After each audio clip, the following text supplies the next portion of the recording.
What's up, guys? Welcome back, JE Live. I am Jake Ellenbogen, for those of you who don't know me, and I'm here to basically this entire show is dedicated to you guys. So I'm going to be answering questions. Sorry, my throat is all out of sorts. I don't know why it's been weird lately, but welcome back. Sorry about yesterday, but yeah, you know, we got this is the last Sunday. So to speak, the last uneventful Sunday until we have eventful Sundays until February. So feel good about it. Well, except you do get that week off in between the Super Bowl and whatnot. And the Senior Bowl, of course, is Saturday, so you don't actually have anything on Sunday. So technically it's, you know, until January. Hope everyone's doing well. I see a lot of comments here from yesterday. Appreciate you guys that are here. What's up? How we doing? KMG, we are back. The Killer, how we doing? Pineapples, what's up? Yeah, the hat. I like the hat. Love the logo. If you guys can't tell, I've kind of adopted that as like my logo, my go-to Rams logo. When I use any sort of graphic whatsoever, if I make any sort of graphic, it'll always have this logo. I do not like the ram head. No one can talk me into liking the ram head, so this is all you're gonna see in my thumbnails. I used to like pro wrestling. I'm not really into it anymore, but yeah, I used to like it. What's up, Quinn? It's getting to be that time. You know, we're coming right up on, well, the first game of the year, which will be Thursday, and is the Cowboys and Bucs. I haven't decided whether or not I'm going to have a watch party or not. I would like to, but I don't know if I should or, you know, if it makes sense. It has to make sense to me, you know. So hope everyone's weekend is going well or went well, depending on if you're a glass half full or glass half empty type of person, then, you know, I agree. The fan-made ram head looked way better. What's up, Dominic? Welcome back. The one that combines the logo and the head. I agree with that. Zach Martin going down is a huge bummer. They're going to have to use a lot of, in my opinion anyway, I think they're going to have to use a lot of shotgun. You know, keep Dak out of the trenches as much as possible. Keep him protected. You got 3 receivers in Gallup and Cooper and CeeDee Lamb that, you know, can make things happen. Dalton Schultz was really good in relief last year. I think he was a top 10 fantasy, maybe top 11 fantasy tight end last season. They also got Blake Jarwin back. So the weapons are there. It's really unfortunate that Zach Martin won't be there, but for the most part, you know, their offense looks really good. I'm not as high on Zeke Elliott as the consensus, but he's a solid running back, and, you know, they still have who I believe is potentially even better in Pollard.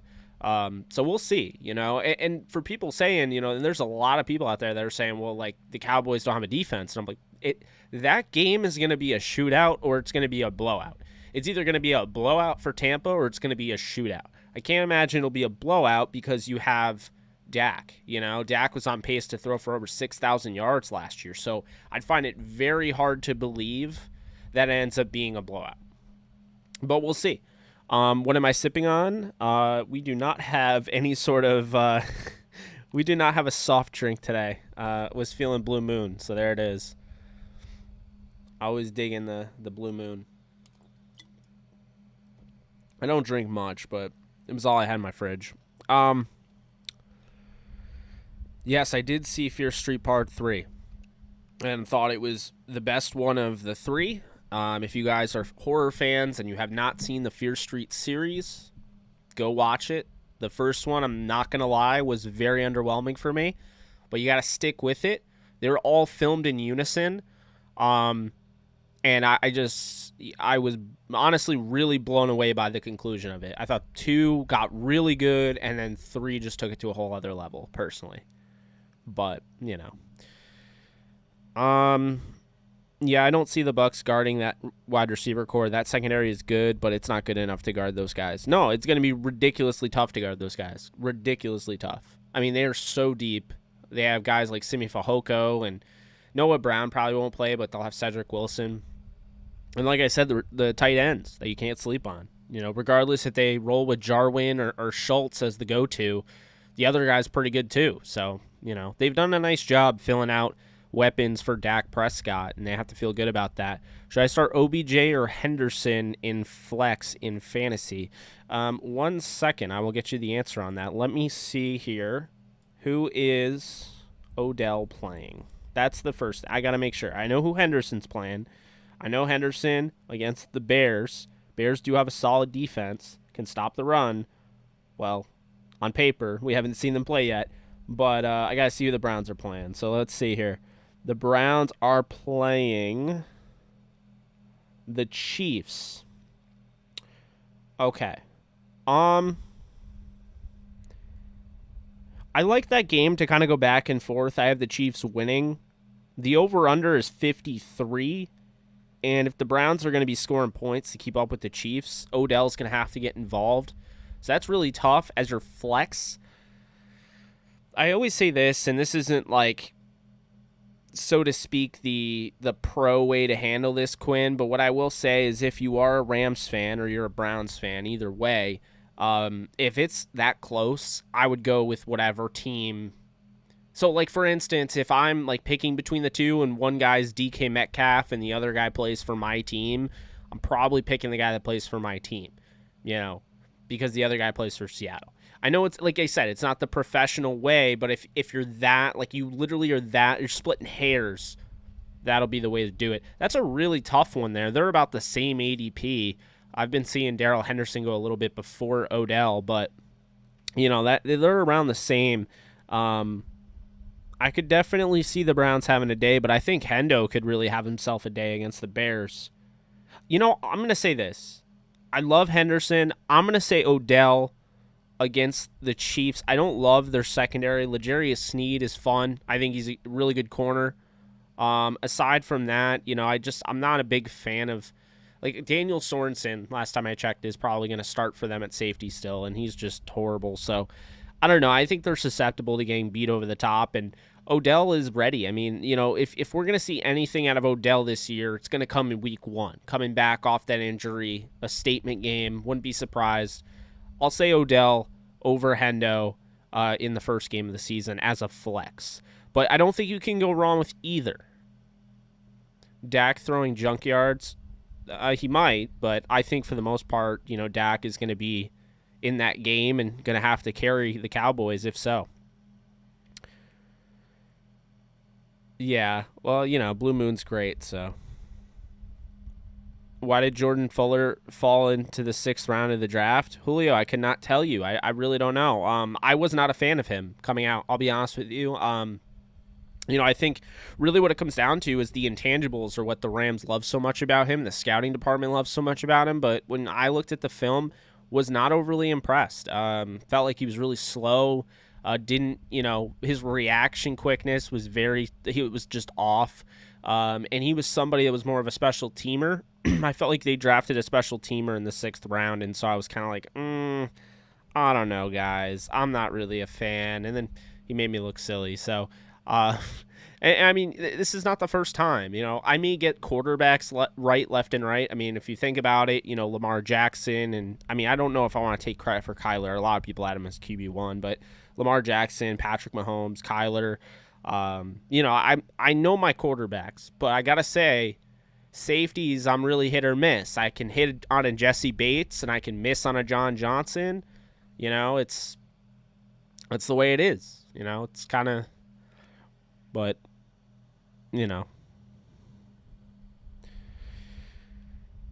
What's up, Luke? The worst NFC West team is the Seahawks. I really think it's the Seahawks. I think when you look at them compared to everyone else, I don't think they got a whole lot better. I think the hope is for them that Shane Waldron takes them over the top. I think that's really what the hope is for them, is that Shane Waldron is going to inject that Sean McVay style of the offense into that offense, and the hope is that they just go to another level. The thing that my issue with the Seahawks defense is that I just don't think they're that great, and I don't understand why they got rid of Akello Witherspoon.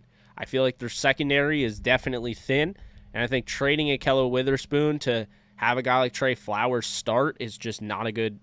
It's not a good option at all.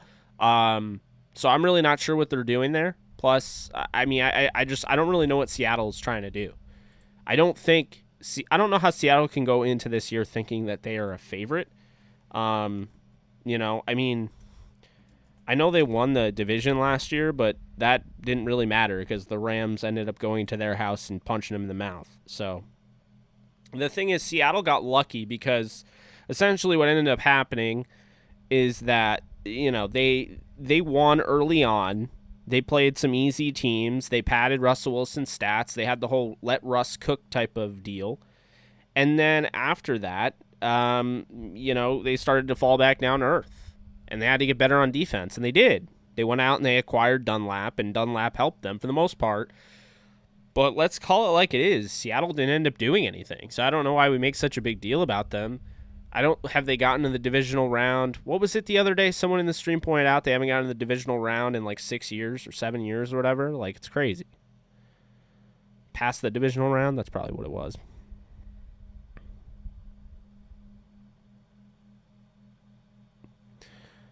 Okay. So, I drafted and kept Jay Taylor. I feel he's good.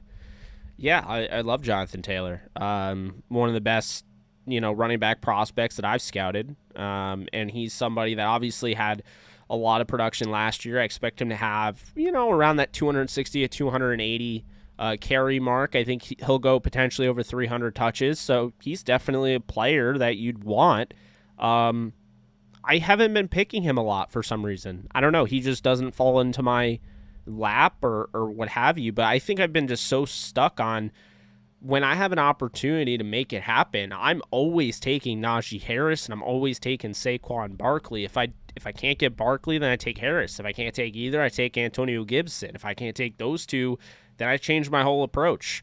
Guy I've been looking at a ton, I'll be honest, is Gus Edwards. I mean, Gus Edwards is in for a huge year, guys. Do not sleep on Gus Edwards. So, I actually have let's see here. I have my my updated rankings, and I have Gus Edwards now at RB16. Hendo at RB15, James Robinson at RB14, Chris Carson at RB13, Jones at 12, Mixon at 11, Jonathan Taylor at 10, Antonio Gibson at 9, Chubb at 8, Eckler at 7, Cook at 6, Henry at 5, McCaffrey at 4, Kamara at 3, Najee at 2, and Saquon at 1. Now those are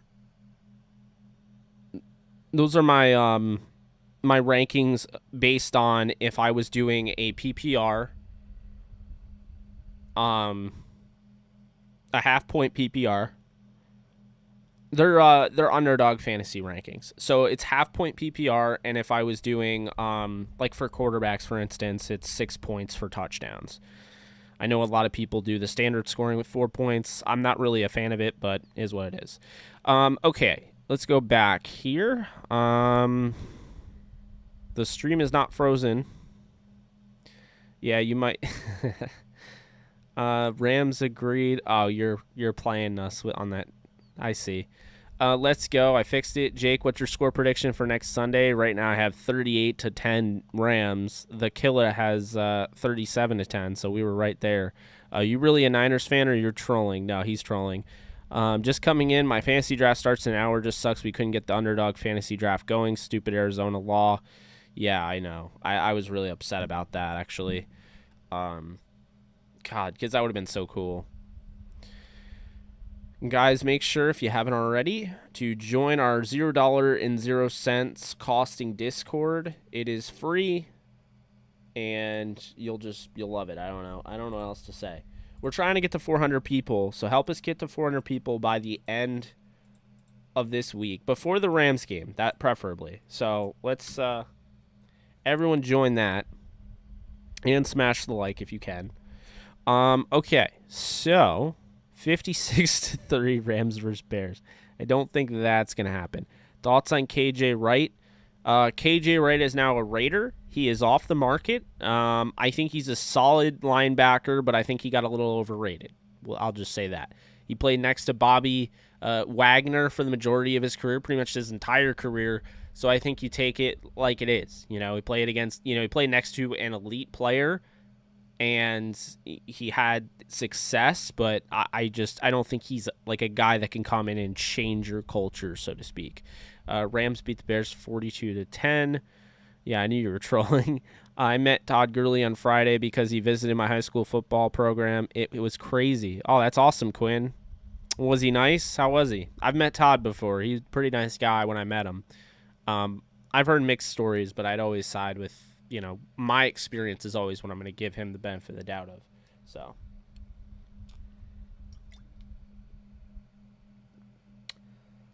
Half-point PPR. Chubb wouldn't be 1.5 point PPR. They have not Kamara. They have Kareem Hunt there. So he should, but John Gruden won't be on the hot seat because he's getting paid so much money. It's like a 10-year deal. Yeah, I found it hard to believe. I don't think the Rams are only scoring 27, but, I mean, hey, you might be onto something there. Why do you have Aaron Jones so low? There's so much uncertainty with the Packers because they don't have their premier left tackle, and I really just don't know how the offensive line is going to respond. I think Rodgers will be fine, but the run game might have an issue finding its footing. So, keep in mind, I think a lot of Aaron Jones' production in the passing game, and also, 12 is not that low. It's pretty much around where he's getting drafted, RB12. But I think really, a lot of his production in the passing game was the lack of having, true guys that like Aaron Rodgers trusted. Because it was Devontae Adams and then a bunch of guys where it's like, yeah, they're on my team, but do I really trust them? I feel like adding Randall Cobb is actually going to hurt Aaron Jones in a sense. Because Randall Cobb can be that dump-off option as well. Out of the flat, in those bubble screens and what have you. So, I mean, we'll see. But, Patriots, right now, I think they're a little underrated. When you look at their team, I think their roster is very interesting, at least in my opinion. So I would probably say they're underrated. But I've grown to kind of like the Patriots. Not like root for them as like a team, but I really respect them and what Bill Belichick has been able to do. Without Tom Brady last year. I mean, you talk about 10 guys on the COVID IR and COVID opt-outs, and then, potentially, coming this close to making the playoffs with Cam Newton. I mean, say what you will, but I think the Patriots have done a solid job. Now, here's the thing. When I look at them, they have a really good offensive line from, Onwenu and Wynn and Andrews, Mason, and, of course, Trent Brown. Not to mention they have Ted Karras as their backup, who was their former starter. But then they have guys like, Damian Harris, and they have Ramondre Stevenson, and they brought back James White, and I do like J.J. Taylor. The receiver group isn't, sexy, so to speak, but when you have Jacoby Myers and Nelson Aguilar and Kendrick Bourne, I think those are three guys that, can really get open, create separation, and can, few of them can spread the field, can stretch the field, so to speak. But then it's the tight ends for me. Jonnu Smith is going to be so huge, and so is Hunter Henry as security blankets for Mac Jones. So I do feel like, in my opinion, the Patriots are being underrated. You look at the defense, I mean, you have guys like Godchild that they added, Lawrence Guy, who's been really solid for them. They drafted Christian Barmore in the second round. They added, they brought back Dietrich Wise, which was a good move. Henry Anderson's been playing solid football. They still have Chase Winovich. They drafted Ronnie Perkins in the third round. They signed Matt Judon to a big deal. Jawan Bentley, Dante Hightower's back from COVID, Kyle Van Noy, J.C. Jackson. The only annoying thing is that they're not going to have Stephon Gilmore, but in my opinion, yeah, I do think the Patriots are a little underrated. But we'll see, I think there's a lot of people are going to sleep on Mac Jones. A lot of people don't like Mac Jones. It is what it is. He played at, the Patriots of of college football in Alabama, so I get it. Let's see. Let's go back here. Great question, by the way, Taylor. Smash that like. Yes, please do. Okay, I saw that. What snap percentage you see Garrett getting if he stays on pace? Great question, Justin. I think Garrett is going to be, 25 to 30% potentially, maybe more like 20% early on. He could push that, though. He could get that up. He needs to be active, of course, for Sunday if he wants to do that. But I do really like Chris Garrett's overall upside, and I think you could see, a lot of Chris Garrett moving forward. Just jumped on. Not sure if anyone asked. What do you predict the Rams record this year? I got 11-6, 12-5. I have them at 15-2.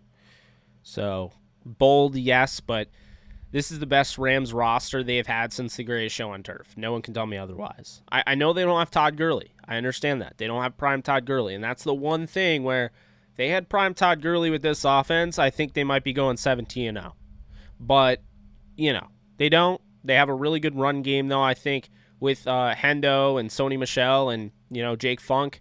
Plus, they have guys that can help them, running the ball as receivers. I mean, Robert Woods has had 20-plus touches in, certain years with that. And then, of course, they have Van Jefferson, who's capable, Deshaun Jackson, Tutu Atwell you'll probably see a lot of, and then Cooper Kupp. So I think, because of all that, plus we'll probably see Jacob Harris on, one of those or two of those maybe this year. They'll be able to make things work. And overall, you look at their defense, it's funny because their teams, maybe I'm a little too low on the Rams defense because I have them top 10, and I know a lot of Rams fans have them top 5, top 3, and then I look at fantasy, and like Yahoo today had them like number 1, and they were like 100 in the order. Like people were picking them in the 7th round out of 15 or whatever in a 10-man draft. So, that's something to... that's worth mentioning. It seems like fantasy is really high on the Rams defense. Matthew Stafford over 300 yards, Woods 140, Kupp 150, Jefferson 120, Jackson 80, Henderson 180, Michelle 70. Yeah, I mean, we'll see. That's definitely a lot. Having 3 guys over 100 yards and Jackson at 80 yards, but we'll see. Let's see. I don't think the math works on that, by the way. Oh, you said over 300 yards. Okay. I was going to say. I was like, wait a minute. He was great. He took like 80 pictures with us and spoke with us for a while. He seemed like a great person. That's the vibe I got from Todd as well. When I met Todd Gurley, I got pictures with him, talked to him a little bit. Just seemed like a really nice, humble guy. That was in 2017, but, I always support Todd. Without Todd, the Rams wouldn't have made that transformation of their offense like they did. People don't understand that. I mean, I hate to break it to you, as great as Sean McVay is, because Sean McVay is the one that showed Todd the way. But without Todd, Jared Goff would have been exposed early on. The thing that allowed Jared Goff to ascend and succeed and produce was having that security blanket in Todd Gurley. If you go back and you watch those games, Todd Gurley was the straw that stirred the drink, as Reggie Jackson would put it. That's what he was. He was the catalyst. He was the engine of the offense. Jared Goff at no point was the engine of that offense. It got to the point because Todd had, given him that confidence that you saw in the Chiefs game. Jared was able to reach a new height in his game. Now, he didn't stay there for very long, but that was huge because if you remember, Gurley got hurt in that game. Dorian O'Daniel of the Chiefs pushed him out of bounds, and he buckled his knee, and he got hurt. And also in that game, they didn't have Cooper Kupp. So it was Josh Reynolds, it was Gerald Everett, it was, Brandon Cooks, it was Robert Woods. And they really just didn't run the ball much. I don't even think they had Malcolm Brown at that point. They might have, but I don't remember for sure. So, That's what I'll say, is that I don't want to just take everything away from Goff, but I want to say that, when people are so quick to be like, oh, Todd's trash, or oh, he's washed up. Just remember that Todd Gurley that you're calling trash and washed up is the reason the Rams ascended so quickly the way they did. I don't think Sean McVay would have done that without Todd. I really don't. I think Sean McVay would have had an 8-8, 9-7, and just leveled up type of deal. But I don't think he would have just come out firing like that on all cylinders without Todd Gurley. Todd Gurley was a weapon that you just don't have very often.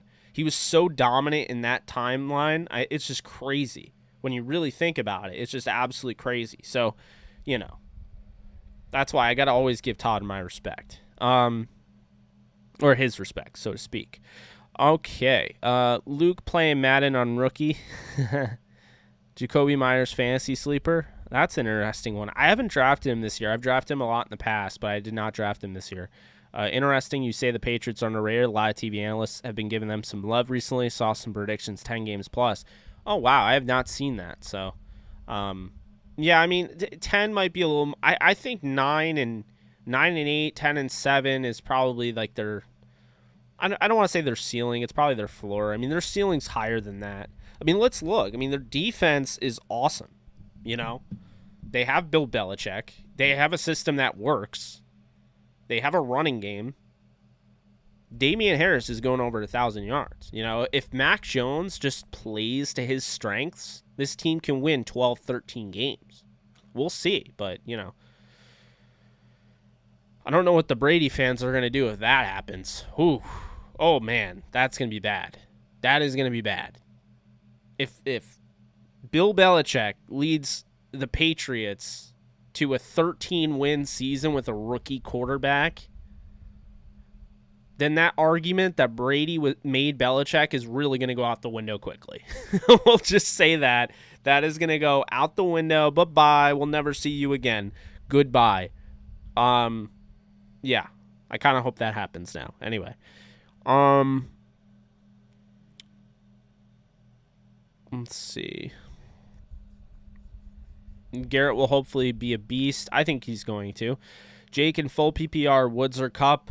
Always go Woods over Kupp. If it's between those two, Kupp offers...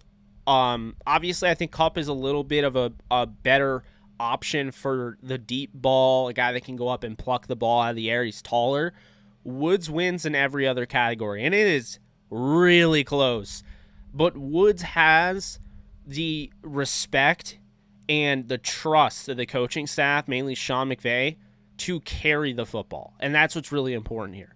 That Woods is going to take those end arounds, those jet sweeps, things along that nature, and he's going to carry the football. And I have him doing it 28 times this year. I think he did 24 last year. They're confident in him. Holding on to the football, his vision. Kupp gets about 4 of those. So that's a huge difference. That could be a difference between 100-plus yards. That's 10 points right there. If you're separating the two. But then when you factor in Kupp's injury history and the fact that Woods hasn't been hurt since early on in the 2017 season when he suffered a shoulder injury in Minnesota, I always go Woods over Kupp. And I love them both.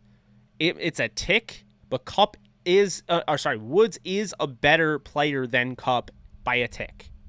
And especially in fantasy because of that running ability. Okay. 20-0, yeah. That Boogie guy and the other been giving McVay crap on TV saying he is done if the Rams... Well, I don't understand that. So he's done. He's never had a losing season, and you guys are constantly telling us how good Kyle Shanahan is. He's had one winning season.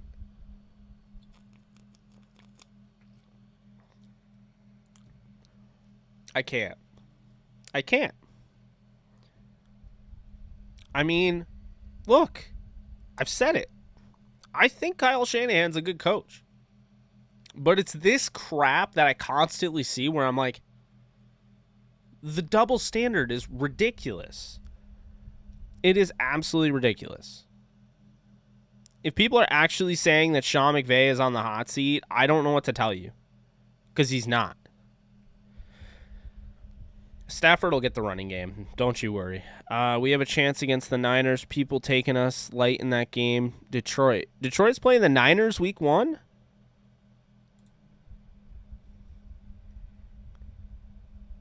I did not know that. I'm looking at it right now. Oh my God, they are. And it's in Detroit. I like Detroit in that for the line. Because San Francisco is a 7.5-point favorite on the road?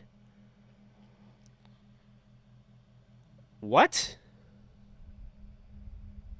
Jimmy Garoppolo is starting. How are they a 7.5-point favorite on the road? What? That's crazy. I don't know. That's crazy. I'm not saying the 49ers lose that game. I'm not saying they lose. But 7.5-point favorite on the road is nuts. That is nuts. There's no way in hell that I'm taking the 49ers 7.5-point favorite. No way. On the road. Not happening. Okay. Let's go back here. We got a lot of comments. Gurley gave Goff a career. I won't say that entirely, but I know what you mean. Hey, Coach, how we doing? Good to see you too, my friend. So at 15-2, I assume you have the Rams going to the Super Bowl. Who do you have them playing in the Super Bowl? Chiefs, Bills. I actually have them playing the Chargers. I think it's going to be an all-LA Super Bowl. I've stuck by this. I really think, Brandon Staley knows what he's doing. I do think he is not a young McVay. He's his own person. But I do think he's a culture changer. He's going to go in there. He already has gone in there and changed the culture, in my opinion. Everything that I've heard and seen sounds to me like he's just changing everything. So, when you have a guy like Justin Herbert as your franchise quarterback, last year they had the uncertainty of is it going to be Tyrod Taylor, Justin Herbert, how far along is Herbert, all that. They've already gotten that all ironed out. Really the only thing, if you want to be critical of the Chargers, the only thing is their run game. Because as much as I love Austin Eckler, are they going to commit to running Austin Eckler as much as a bell cow running back should be run? He's a lot better than everyone else, If they don't want to do that, then they should already be out there getting Todd Gurley, in my opinion. Todd Gurley is a change of pace, and is a sense kind of like Clubber Lang type of guy that can come in and just run people over. Because that's what Todd is now. He doesn't have that. He doesn't have the burst. But Todd can still run the football. He was third in the league at week 8. At the week 8 point of the season, he was third in the league in rushing. He can still run the football. Same with AP. So, that's my only gripe about the Chargers that I would say. So, I mean,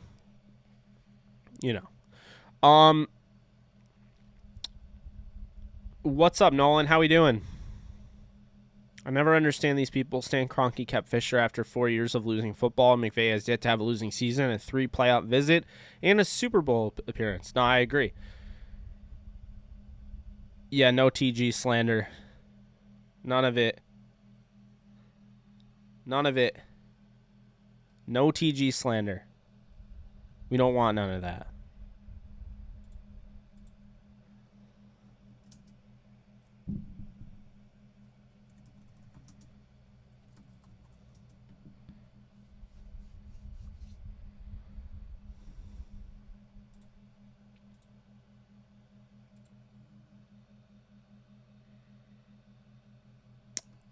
I totally forgot that I was in a draft.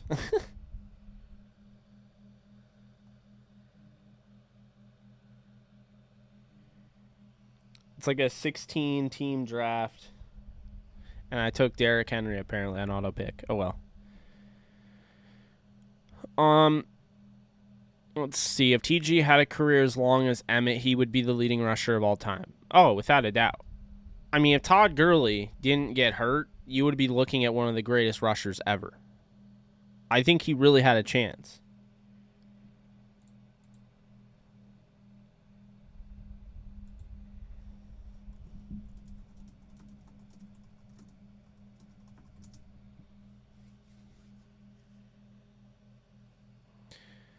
Yeah, I really do think he had a chance. And I'm not saying Todd was the most gifted runner I've ever seen, but he had. It's like when you're that, you know, I don't know. When you're that explosive, you're that fast, you're that athletic, but you're that understanding of the game, what you need to do each play, and what have you, and that ability, pass catching ability, especially.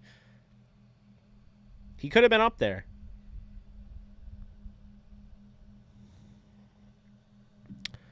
So, yeah, that's my like little rant on Todd, I would say, because, you know, you guys know I'm a stan of Todd Gurley. That's not going away any. Yeah, he absolutely was robbed of MVP. Who's my favorite co-host? Oh God, putting me on the spot here. Who else am I gonna say, Alexis Kraft? No, you're the best. I appreciate you. Everyone give a nice warm welcome to Alexis Kraft in the comment section. If you guys don't already, be sure to check out our Downtown Rams podcast, because if you're here, you're most likely a Rams fan. If you're not, you're still welcome, but the majority of you are likely Rams fans. So, Nolan, I got to go back and read other comments, but I did want to give you a shout out, Alexis. Let's see here. Also, be sure to follow her on Twitter at the Alexis Kraft. She's a good follow. She's funny. A little comedian over here. Very funny. Okay. So let's backtrack. Where did I start this? Okay, Drizzy's World. That was the last comment I saw. Sorry, YouTube likes to do this thing where I'm reading a comment and then just scrolls right the hell down and then I miss it, which is like my favorite thing ever, you know? All right. McVay said that he has learned a few lessons, should be able to adjust better.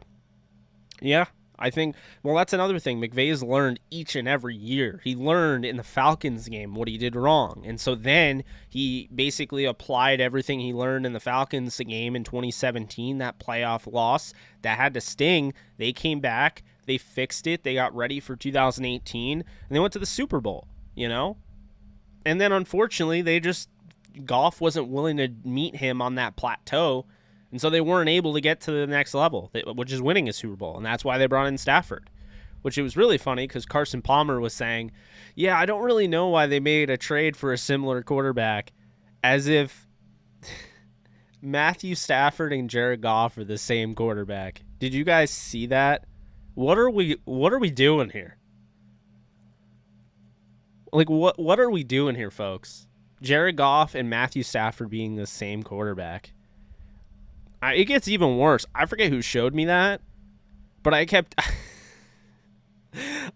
like hearing Carson Palmer keep talking and saying constantly, well, and he can make the same throws that Stafford makes, and I'm like, oh boy. And then when he said he can throw a tight ball in cold weather and that's why he's a fit for the NFC North, and I'm like,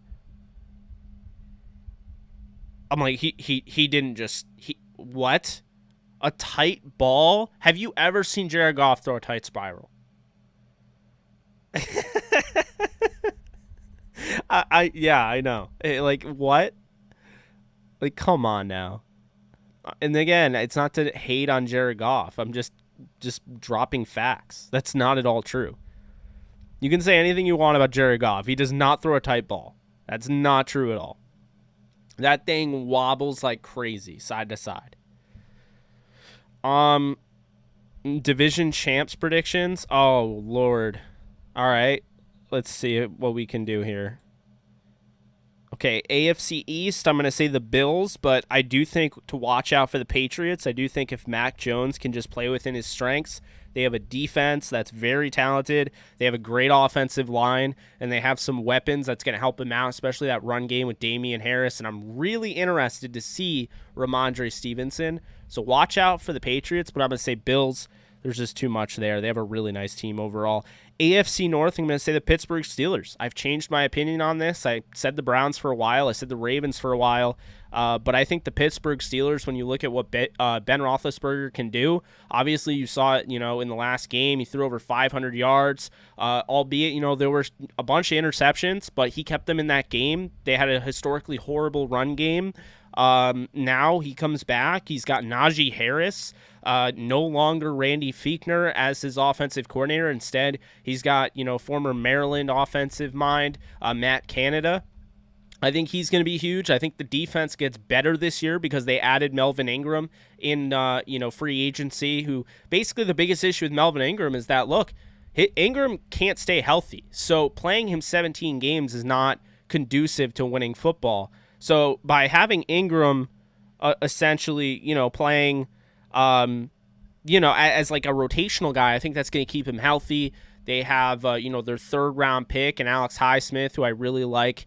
That defense is one of the best, if not the best, in football. And so I think with those guys, adding Freiermuth in the second round, adding Kendrick Green out of Illinois to be your center, adding Dan Moore to be your tackle, the Steelers are going to end up winning that division, I think. I think the Browns are a little overrated. They have some big names, guys that we always hear, and we're like, oh, that's a name.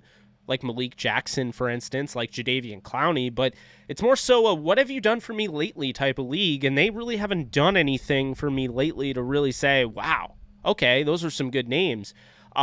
Greedy Williams doesn't scare me. In my opinion, I look at the Browns and I think the best players on that defense by far are the two guys they got from the Rams, and John Johnson III and Troy Hill, and of course, Myles Garrett. After that, there's a lot of, they could be really good, but we'll have to see. Jeremiah Owusu-Koramoah is a guy that I love, but we'll see. He's a rookie. So there's a lot of uncertainty on how good how good the Browns are going to be. I don't trust Baker Mayfield to be the best quarterback in that division, and so I have the Steelers. I do think the Ravens are a threat, but I do have the Steelers because they do such a nice job at game planning for Lamar Jackson. He has not been able to do really much of anything against the Steelers defense. And to me, I think the Ravens are going to be number 2. Losing Rashad Bateman hurt. Losing J.K. Dobbins hurt, but I do think Gus Edwards just slides right in there. He runs for 1,200 yards this year, has a great season. But I do think the Steelers just have way too much there. And I think Najee Harris is going to have a Todd Gurley-like season, if you ask me, in his rookie season. AFC South. This is a tough one. You got the Texans, who literally I don't think have a chance in hell because Deshaun Watson isn't going to start. The Colts have an opportunity. I really do like Carson Wentz. I do think Carson Wentz, back with Frank Reich is going to be huge. I think, having, the weapons he has with Pittman and, Paris Campbell being back healthy. I'm really curious about Kylan Granson, the 4th-round pick out of SMU. There are definitely some guys there. Of course, their running back group. I mean, they have Hines, they have Taylor, and they have Mack. Really interested to see Mack coming back off the torn Achilles. Plus a really solid defense coached by Eberflus. I'm going to say, though, I'm going to go with the Titans here. I think the Titans with Julio Jones now, Anthony Ferkser emerging as the tight end there, and then, of course, having Derrick Henry who can, tote the rock 400 times if you need him to.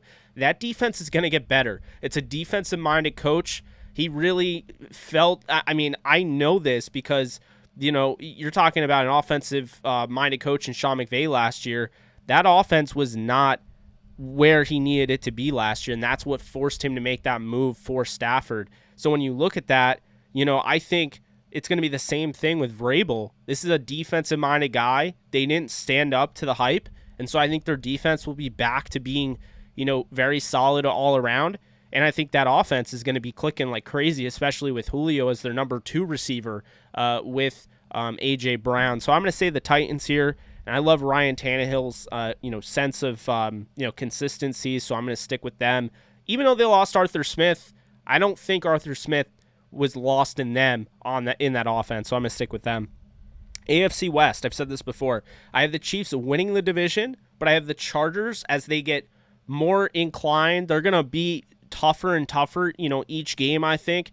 They're going to really start to find their stride. And so I have the Chargers in the Super Bowl against the Rams. I'm going to pick the Chiefs to win the division. The Chargers beat them later on in the playoffs. Chargers are just going to be a team you don't want to see later on in the year, but I do think the Chiefs will do enough early on to secure that division. Watch out for the Broncos. If they were to make a mid-season trade for a Deshaun Watson, or somehow they get Aaron Rodgers or somebody like that, that would completely change the complexion of this division. I'm not saying they will, because I think Teddy Bridgewater can win you games, with the defense that they have, with the weapons they have. But if they were to go out and get a Deshaun Watson, this would be crazy. And I don't know who would win the division, honestly, because at that point, I feel like the Broncos have fewer holes than any team once they fill that quarterback position. So, that's what I'll say about that. So we move on to the NFC East.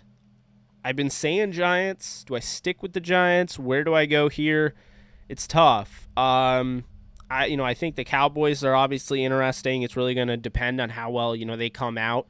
The Eagles, absolutely not. So it's really between Washington, the Giants, and the Cowboys. I'm going to stick with the Giants. I'm going to stick to my guns here. I think Daniel Jones is in for a resurgent season this season. Last year, he lost his number one guy in Saquon Barkley. Okay? That team still, with a rookie head coach in Judge, Joe Judge still led them to a 6-10 season. They were going to make the playoffs if the Eagles didn't sit all of their guys.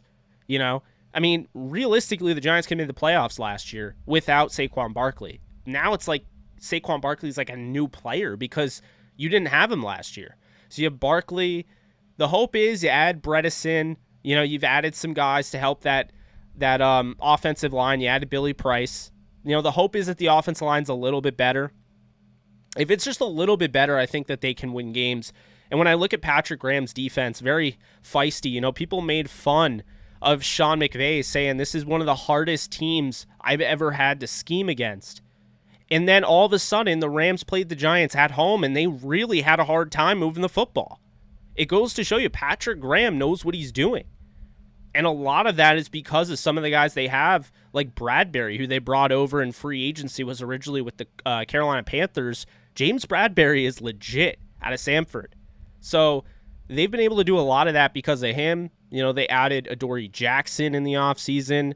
They have a lot of guys around that defense. And so, to me, Blake Martinez, especially inside, and with the emergence of, former first-round pick out of Clemson, Dexter Lawrence, and we saw him blow up the Rams game, this defense just continues to get better. So I'm going to stick with the Giants here. They added, he has to stay healthy, and Alexis just drafted him, actually. But if Kenny Golladay stays healthy, it could be a big season for the Giants. So I'm gonna stick with the Giants here. Wouldn't be surprised if Washington or Dallas wins the division. I'm pretty keen on saying the Eagles won't. NFC North is the Packers. Really what it came down to is Rodgers is going to play. If Rodgers didn't play for the Packers, then I would have said the Lions, to be honest with you. I don't like the direction the Vikings are going in. Quite honestly, I don't know how Zimmer isn't on the hot seat. Never really been a fan of his, and he hasn't really proven anything. The one year they went to the NFC title game with Case Keenum, they literally got rid of Case Keenum and then went out and got Kirk Cousins, and they haven't gotten anywhere near that since. So in my mind, I look at it, I think Jared Goff is going to have a situation there that's more manageable for him. They're going to want to run the football with, DeAndre Swift and Jamal Williams and Jermar Jefferson. And then I think, you have guys where if Goff wants to air it out, he has his security blanket, especially in TJ Hawkinson, who's going to lead that group.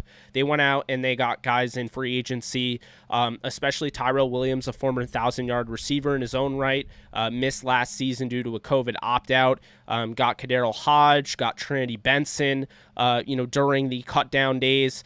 And then, of course, a guy that I know Alexis likes a lot, Amon-Ra St. Brown out of USC. I liked him a lot. He didn't grade as high as I wanted him to. I like him more as like a favorite player than I do as an actual, scouted player. But I think he's in a really good situation here to make the most of it.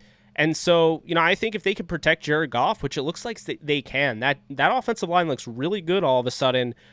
You have a defense that is going to be there, in my opinion, with, a young defensive mind in Aaron Glenn, who's probably going to be looking at a head coaching job after the end of the season. You have Aubrey Pleasant, who's going to, inject some extra life into that secondary. He now takes over the whole secondary. So you're going to see guys like, Tracy Walker III, who's really made an impact early on. He's kind of a secret superstar. I mentioned him before on the show. On top of that, you have third overall pick, you have Okuda, Jeff Okuda. You have Amani Oruwariye. So they're definitely some guys there that I like. But Green Bay is getting Rodgers back. It does not matter what happens. He is by far the best quarterback in that division. And to me, this is why I don't buy into everybody saying the Lions are going to be bad. I think they'll be the number 2 team there, especially if Chicago's not going to play Justin Fields. To me, Justin Fields is what will allow, he's what will allow the Bears to reach that next level. So I'll say the Packers, obviously, because Rodgers. But if Rodgers were to go down or something, the Lions have an opportunity. I mean, they really do. As long as they keep Jared Goff out of harm's way, he could be your kind of plug-and-play quarterback. I do think a lot of the problem is that he got to be so hard to manage for McVay that I think the baby steps in the huddle and telling him, different protections and different plays and audibles and things like that, I do think got to his head. And I do think he got way over, was overzealous of him. And now I think things are going to be more calm and he'll probably fit in better with this offense, if that makes any sort of sense. It's weird, but he needed to change his scenery. So the hope is that Goff, the Lions will be better. But I do think the Packers win the NFC North. NFC South, I'm going to put, the Buccaneers, but, the Saints with Jameis, really interesting to me. I think Jameis is a really good quarterback. I've said that in the past. They have a really good defense, so we'll see. Marquez Callaway is going to have a season. Then you look at the Carolina Panthers. They're intriguing. You had Teddy Bridgewater throw not 1, but 2,000-yard receivers last year in DJ Moore and Robbie Anderson. Regardless of how you feel about Sam Darnold, I would assume that he, basically does the same thing. There, Christian McCaffrey, if he stays healthy, that'll keep him in contention. And then the defense, that you could tell Rule has kind of made his own, going out and getting his guy and Hassan Reddick, who he coached at Temple. You could definitely see they're starting to grab those guys. So, to me, I look at that defense. I think they're going to be more stout. So Carolina could give them a run for their money. And then the Falcons are interesting because they stuck by Matt Ryan instead of trying to blow it up and rebuild. They're sticking by Matt Ryan. They know they can win games with him. Mike Davis, they just added Wayne Gallman in the running back room. And on top of that, you have Calvin Ridley, who's one of the best deep threats in the game now. They have Russell Gage, who's going to, go into a bigger role this year. And I think Gage has been ready to break out for a minute now. And then, of course, they added Pitts to go with Hayden Hurst. So that's an intriguing thing there. We will see in that regard. Their defense has to get better. But I'm going to say the Buccaneers. I just think they're too depth-filled. Everybody came back. They're the Super Bowl champions, reigning Super Bowl champions. So I'm going to say the Buccaneers. And then the NFC West, you guys know I'm going to say the Rams. I think the 49ers come in second. I think the 49ers are impressive. I think as long as they stay healthy, they can compete. I have the Cardinals in third, and I have the Seahawks in fourth. Cardinals added a lot of pieces, so we'll see how that works. But to me, I feel really confident that the Rams are going to win this division. And I feel really confident we're going to see Rams-Chargers in the Super Bowl. Even though one of those teams didn't win the division, I have the Chiefs winning that division. But I really do feel like the Chargers are that ticking time bomb that you're just hoping you're not playing when they explode. And unfortunately for the Chiefs, I think they're going to be exploding right around that AFC title matchup that they have, at least in my mind, against each other later on in the year. So long answer to your question, but you had a good question. I wanted to, fully answer it to the best of my ability. Now I fell way behind all of the the comments, so that's sorry about that. Todd was a beast. Glad he's gone from the Rams. I got a great night of sleep when he left. Todd said he was finishing college because of his mom. He was speaking like his career was over. That's a bummer. I hope it's not over. I love Todd Gurley, so I hope that's not true.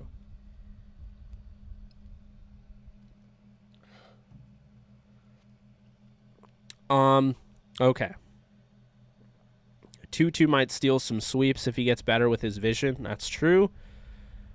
Bro, I think we're going to see Cooper Kupp go on unleash with Stafford, and I feel like we haven't seen his full potential. Potentially, but I really feel confident that I think Woods is going to have a little bit of a better year than Kupp, but I think they're both going to have fantastic seasons. TG will get signed sometime this season. I think so as well.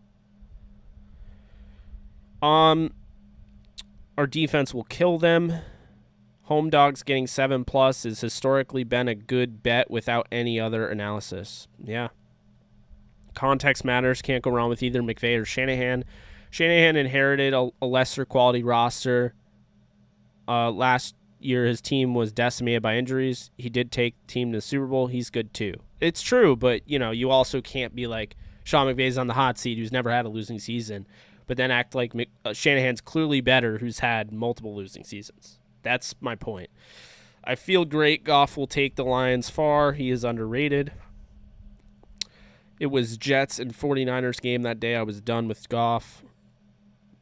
I think you're a little early on the Chargers, but I see where you're coming from. I think Herbert will get them to a Super Bowl. Just think they're a few years away. Todd Gurley is done in the NFL. Nobody wants him. He won't get an opportunity. His knee is shredded. 3.8 yards per carry shows he doesn't have the same explosiveness. A team can get the same production for less money.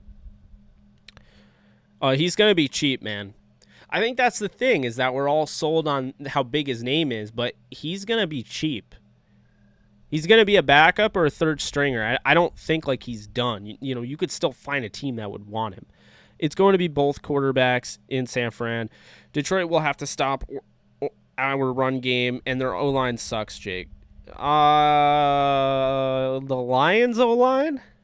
Are you sure about that one, Coach? Because I disagree on that. Their O-line is notorious for sucking. We'll say that. But now they have Taylor Decker, Jonah Jackson, Frank Ragnow, Vaitai is right guard, and then right tackle is Sewell. So I definitely wouldn't say they suck. And I think they had an injury too. Yeah, Crosby got hurt. He's on their IR. So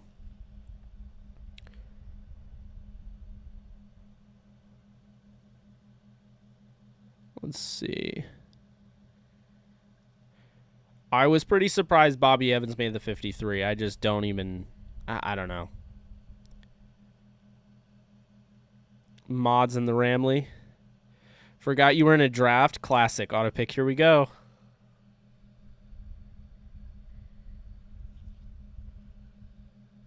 Wow, I should auto pick every team. Derrick Henry, DK Metcalf, Justin Jefferson, Mike Evans, Darrell Henderson. In a 16-team draft.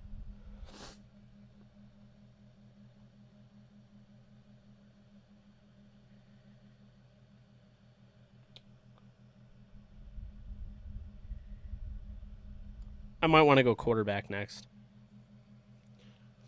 Just because there's so many people. What's up, Henry? How we doing? No way TG is done. He was on the Falcons and still putting up rushing touchdowns. Agree with that. Rams first, but I also like the Chargers. I remember the playoff game in Miami, Kellen Winslow. TG was robbed in 2017. Oh, yeah, he was. With regards to Gurley, just appreciate the memories with the Rams in his prime. He was something special. It's a shame his career was cut short. I agree. Todd Gurley was amazing. Him and Goff had amazing pizza commercials. Gurley was special in the backfield. Todd was great, just has knee problems. Uh-oh. What's up, Ramley? I'm better on Twitter. Hey, Alexis. How we doing, AK? I don't know why she doesn't call herself AK. Like, your initials are AK. That's so cool. Too many hits. That's true. I don't know how to work the YouTube comment section. Yo, the Palmer comment had me on fire. How come you like John Welfare? Who's John Wolford? I think Wolford's extremely underrated. I mean, that's pretty much why. Can make pretty much any throw on the field. He's mobile, you know. And obviously this guy has a ton of confidence because he came in his first game in the NFL. His first start ever. He throws a pick six, and then he comes right back out, and pretty much the rest is history. You know, he won the game and then was ready to start in Seattle before Jamal Adams, blatantly hit him in the head. First lesson McVay needs to learn is to get the Rams up to play the 49ers. We haven't met their level of intensity the last 2 years. We need to match their intensity or we won't compete with them. My favorite thing about Goff was that he was a classy young man. No offense, he is just not as good as Stafford. I agree with that. Goff fumble a lot. Mac Jones is going to be a monster. Rams and Browns Super Bowl, though. Yeah, I know. Alexis thinks it's going to be Rams and Browns. I mean, we'll see. I'm not as high on the Browns. I think the biggest issue with the Browns is that... Oh, one sec. I'm on the clock. Who should we get? Ooh, Lockett's there. I already picked like a bunch of receivers, though. Or auto-picked a bunch. Hawkinson's there. I think I'm going to go quarterback. I'm going to go with Dak. Or Rodgers. Yeah, Rodgers. We'll go.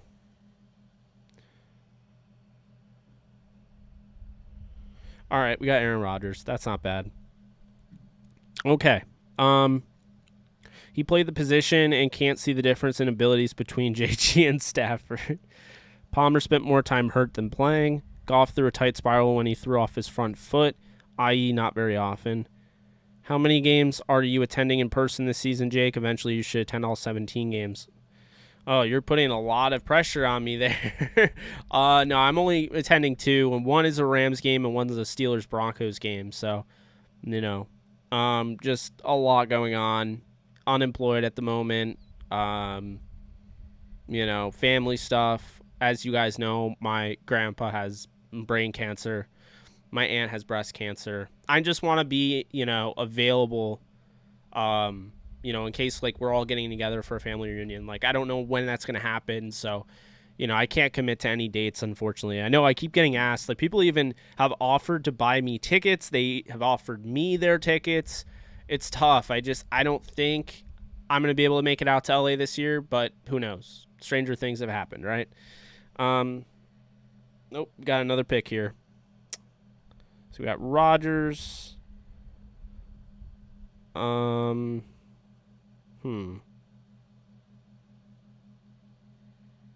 would like a tight end, but I don't know. I don't like Fant. Not that high, anyway. I like Logan Thomas, but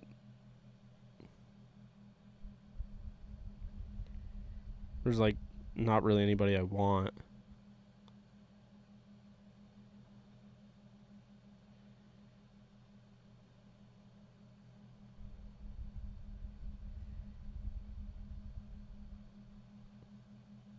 Oh, there's another... Okay, there's another slot for flex. So I'm either going Lockett or Chase. I think I'm going to go Lockett here. I just love that consistency that you get from Tyler Lockett. So, yeah, I went Tyler Lockett. I got Aaron Rodgers, Derrick Henry, Darrell Henderson, DK Metcalf, Justin Jefferson, Mike Evans, Tyler Lockett. Half of that, more than half of that was auto-picked, so. Okay. Anyway. JOK on the Browns. Yeah, I love JOK. Everyone is high on the Browns and down on the Steelers, but I feel the same as you. Yeah, it seems that way, you know? I don't know what it is, but I think it's just recency bias. Everyone saw the Steelers lose. Everyone saw the Steelers' offensive line. Everyone saw the memes. A lot of people don't like Ben Roethlisberger. But I'm just going to call it like it is, you know? I think the Steelers are the best team in that division. They went 11-0 last year. And then everyone will just say, well, they played against, like, crappy teams. And I'm like, well, they still went 11-0 in the NFL. Like, I don't care who you played against. And then people will say, well, they got exposed at the end. Maybe you're right, but also I would also say that they lost Bud Dupree for the season, and they lost Devin Bush for the season, which opened up their defense to getting exposed a little bit because you're losing your pass rusher. That's a premier pass rusher, who was one of the the most expensive on the market. Went to the Titans. And then you're losing Devin Bush, who has the ability to go sideline to sideline and, cover the wide receiver and cover the hybrid tight end wide receiver, the flex guy, has that athleticism. And you're losing that. And you replace it with Robert Spillane, who played really good in relief, but it's good for Robert Spillane.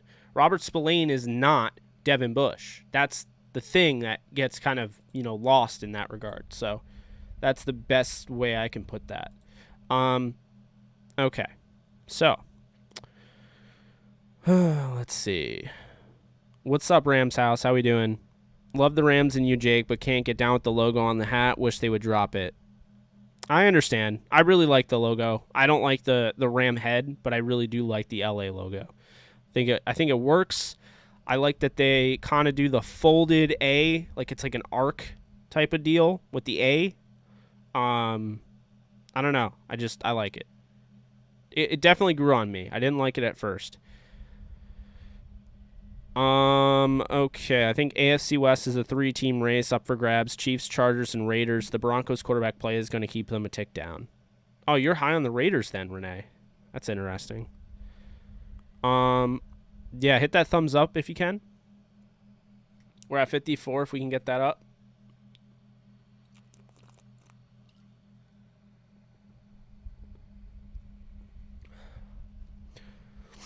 NFC East is a 2-team race. Cowboys and WFT. Cowboys have better O. Washington has better D. Those two head-to-heads going to be big. I think you might be sleeping a little bit on the Giants, personally. I know a few sharp pro fantasy football guys that say Tannehill's quarterbacks to target in deep drafts. They quote some nice stats and all. Are you drafting in another BB league or something else? No, I'm drafting. It's a sleeper. Yeah, it's like a peers league. It's like people that I do draft content with. So, but I forgot about it. I had it open, but I forgot about it. Tennessee is a run first team. That limits Tannehill a little. Julio will help, though. Tannehill is more efficient than a big stat patter. I agree with that. I believe McVay when he said that. I don't know why people thought it was a troll or something. Oh, yeah, absolutely. I'm sorry, Ramley. I wasn't able to hear you. If you answered my question, someone called my phone. Oh, boy. Joe, what was your question? I'm so sorry. I've been scrolling, and I could barely find most of these questions here. I think Van is going to explode at the end of the season, heading into the playoffs. I agree with you, Shavante. I think he's really looking towards, this peak. He's just going to keep moving up, and that's what I would say about that. Let's see. That's red. Oh my God, Darksaber. Oh man, thank you so much. Here's a little something from the depths of our wide receivers. I like what you do here, man. Keep up the good work, but I have a question. Who would win a good old-fashioned game, the 1969 Lions or the 2021 Lions? I wonder who. Let's see here. Thank you so much again for the donation. I'm going to have to look up the 1969 Lions roster because now you got me on that. Damn. Wow.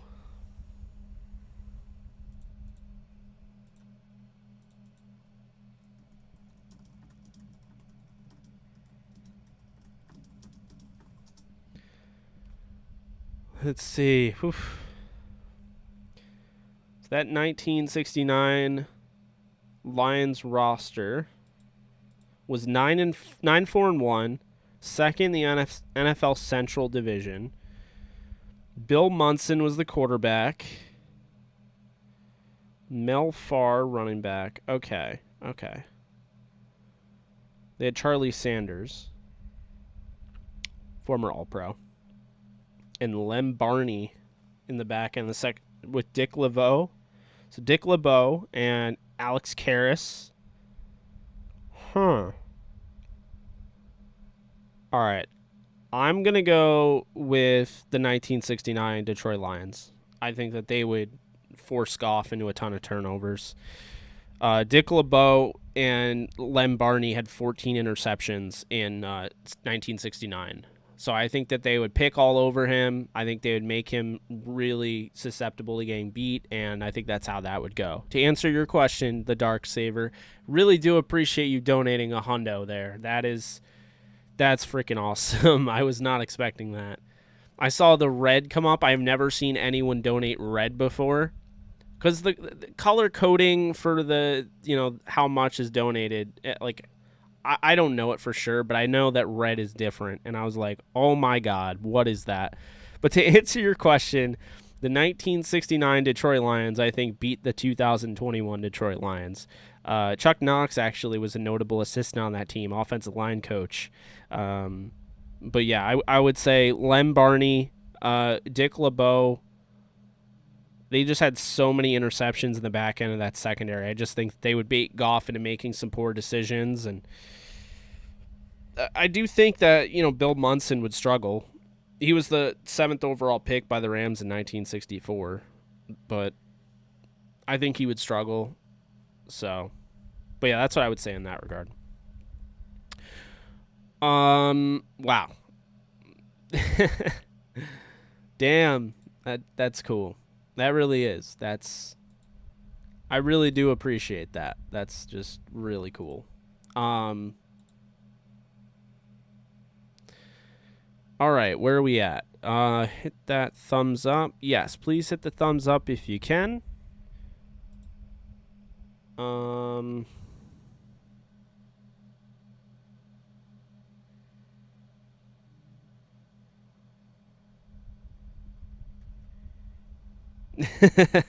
Oh, is it a trick question? And I failed? Yeah, I mean, if they, I get that. Oh, man, that's funny. Let's see here. So, NFC East is, okay, I read that. I know a few Sharp Pro. Okay, I read that. Trying to catch up here. YouTube comment section is just kind of just bonkers. I think we've caught up. Looks like we caught up for the most part. Kind of. Niners versus Bucs in NFC Championship. Get out of here with that, coach. Come on now. No way. No way. If I have to see Brady versus the 49ers, I am going to puke. I will projectile vomit. It is going to be bad. And I know Alexis, who just got back, is in the same boat as me. If I had to root for Tom Brady, over the bucket, over the 49ers, or the 49ers over Tom Brady, oh my God, no, God, that is no. Dear Lord, that would ruin everything. I probably hate Seattle the most, to be honest with you. Just because they've been a thorn in my side my whole life, so to speak. The 49ers haven't been that great the majority of my life.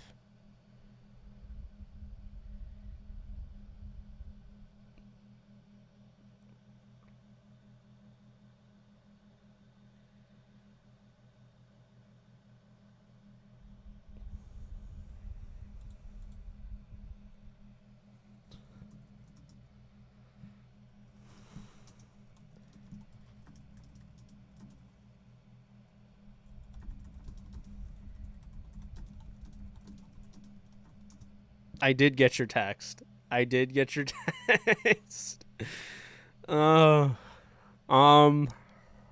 right.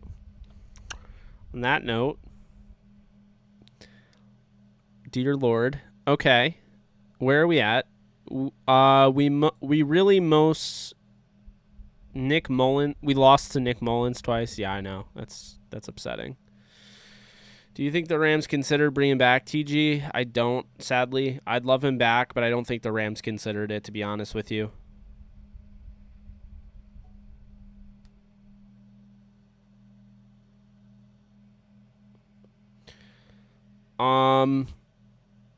Niners versus Bucs, NFC Championship on Madden. TG will pull a CJ Anderson, jump off the couch, and take a team through the playoffs. I'd be here for it.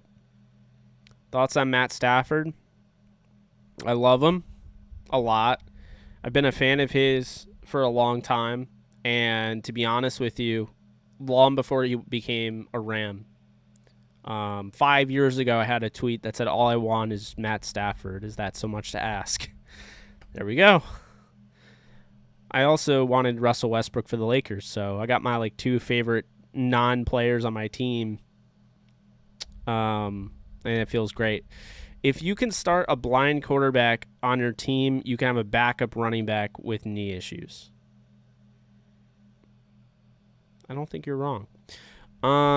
You could make a reasonable argument the Detroit O-line is top 10. Oh, yeah, absolutely.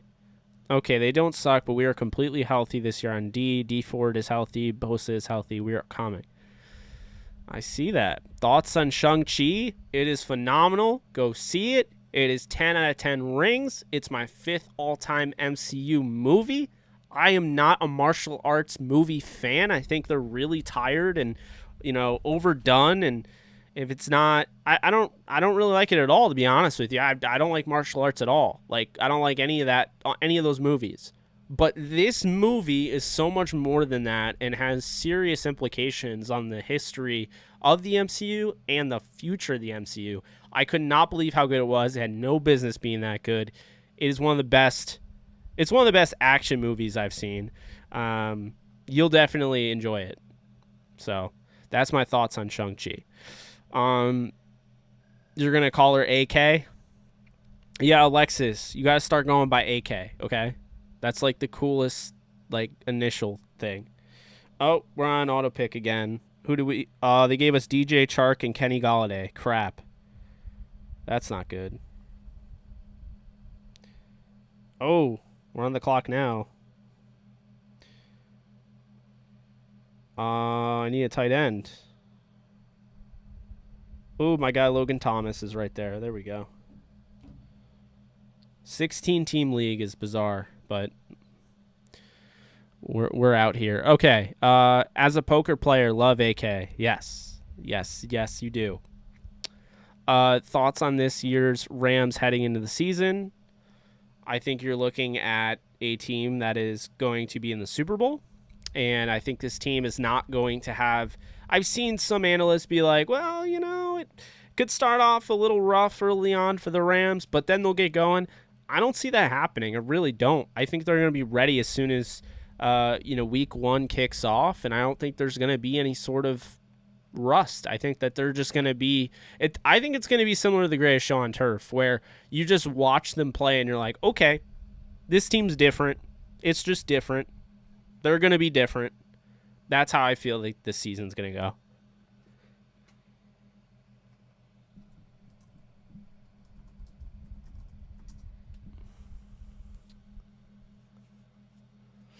My God, Alexis. Never change. Never change. Don't ever do it. Oh, boy.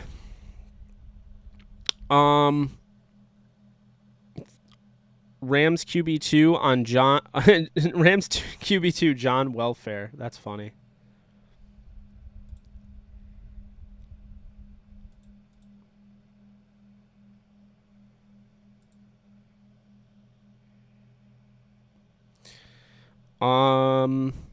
Who do you want in a week 4 Brady's return to New England? I want the Patriots to eviscerate Tom Brady. That's what I want.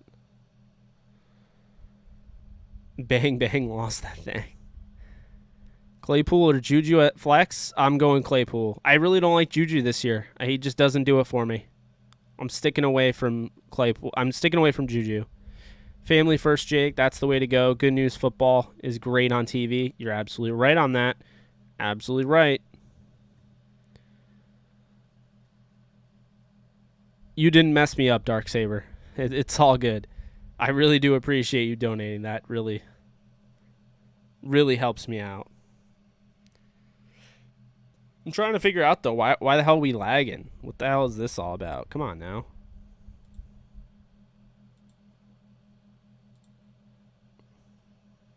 I don't know why we're lagging.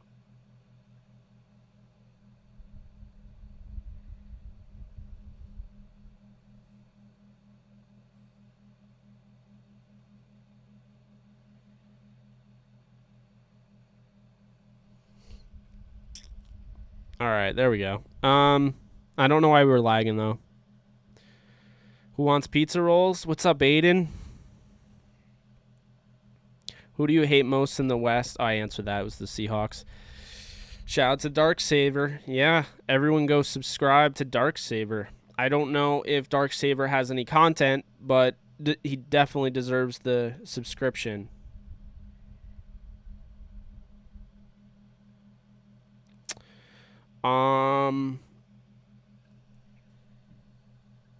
Brady versus Niners NFC Championship. We get a 30-minute segment about Brady grow up a Niners fan. Puke. How do you think Chris Garrett will do this year? I think he's going to have a good year, but we'll see. Rookie of the year is going to be Najee Harris. He's going to be fantastic this season. Remember I said that. Thoughts? Matt Stapp, third the GOAT. We should have kept Roger Saffold. Would have been nice, right? You're a Lakers fan, Jake? You lost me there. Yeah, I am. Stafford's ranking on next year's NFL Top 100 should be in the top 10 because I think he's going to win the MVP, but we'll see. Hope Stafford gets Rookie of the Year. Lived in San Jose / Bay Area my whole life. Let me tell you, Niners fans are the absolute worst, biggest bandwagon fans of all time. Magically appeared out of nowhere for the Harbaugh era, disappeared. Yeah, but not my guy, Coach, who I think is still in here. Coach is the man.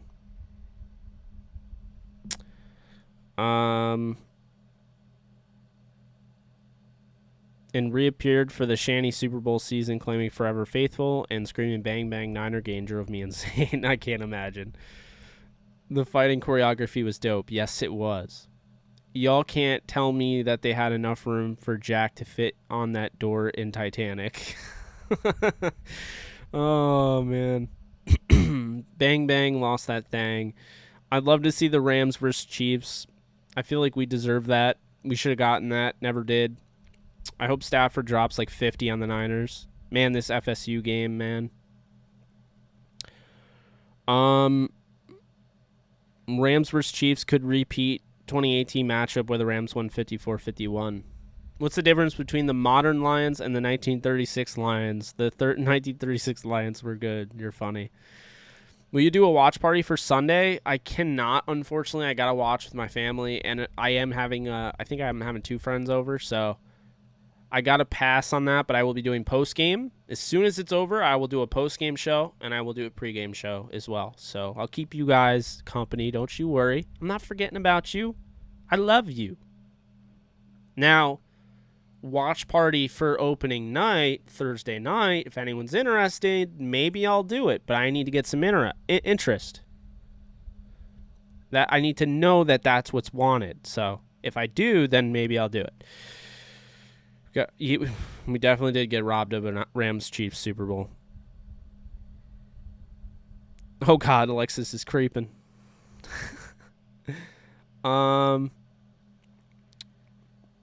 see. I thought you said you had to go. You're all over the place. It would be the highest scoring Super Bowl. What are your thoughts? I'm not going to disagree with you. Rams-Chiefs could be the highest scoring Super Bowl. Jake, do you think Josh Norman is washed up joining the Niners today?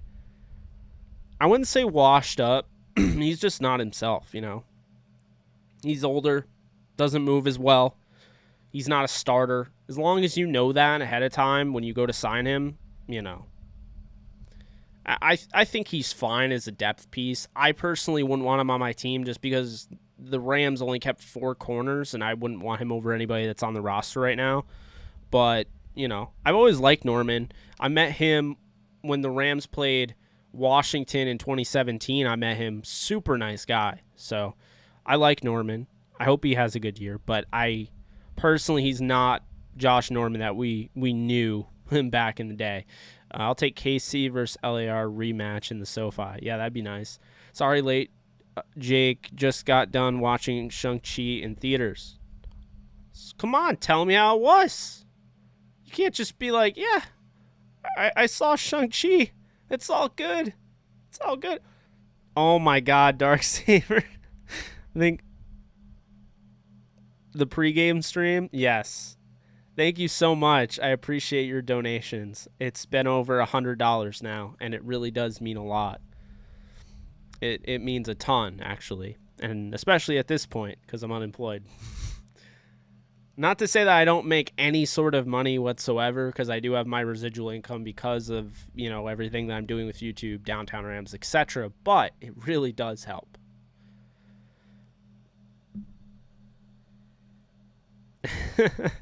I'm not trying to make them go broke.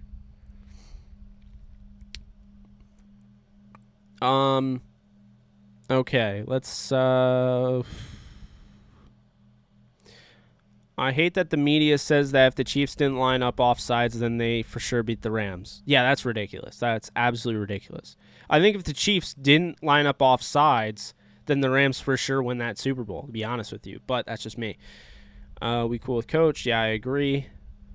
Hate them Niners. Week 10, Rams versus Niners ends with a score of 54-3 Rams. No bias at all. We love you too. P.S. I'm back. Welcome back, Alexis. Rams over to Bears, 27-10. No watch party for me. Going to be at the game. Oh, nice. That's awesome, Chris. Don't want to watch the Cowgirls get blown out by the Brady-ners. I lied. AK can't leave us. I don't blame you. I like to be locked in when the Rams game is on. Yeah, Nolan, you told me, man. You told me flat out that you'll curse up a storm. There's no way you could do a live about during a Rams game. I know there's a lot of people like that. Alexis, are you here? Are we still doing... Are you going to be doing the Instagram lives this year after the game?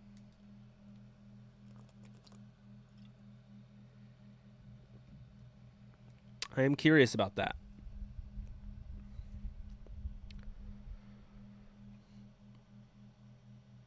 You're the best, Darksaber. We really do appreciate it. Especially because YouTube likes to...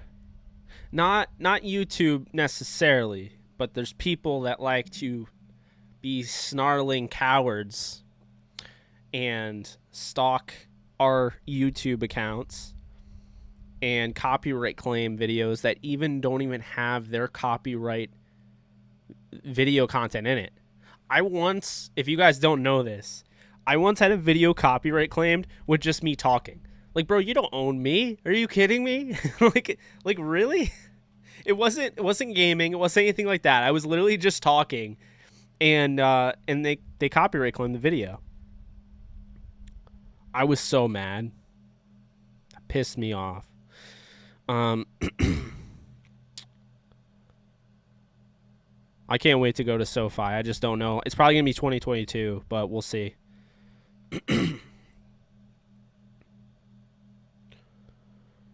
I did Windows Teams meeting for 3 leagues I'm a commissioner in. It was a blast. Highly recommend. Oh, that's good. Oh, we forgot about the draft again. Who we get? Rams defense and Jalen Hurts as the backup, who doesn't have the same bye as Aaron Rodgers, so we're good. I could probably make this team work. I mean, I probably need more than 3 running backs, right? 2? Oh, I only have 2 running backs. Oh, I'm screwed. So much for making it work, I guess. I'm just going to toggle all these ones that I want in case I miss my pick. Kenny Gainwell.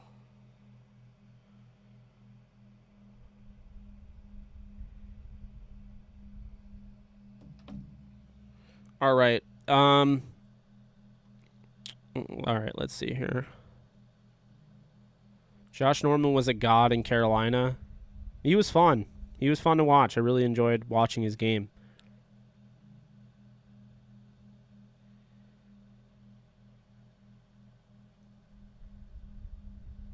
Big money Darksaber. Bro, Shang-Chi was actually amazing. Gotta put it in my top 5 favorite Marvel movies of all time. In terms of action, it has the best action scenes in all Marvel. Boom. I told y'all. Top 5 Marvel movie. See that, Alexis? Go and freaking watch it. Go. Do it.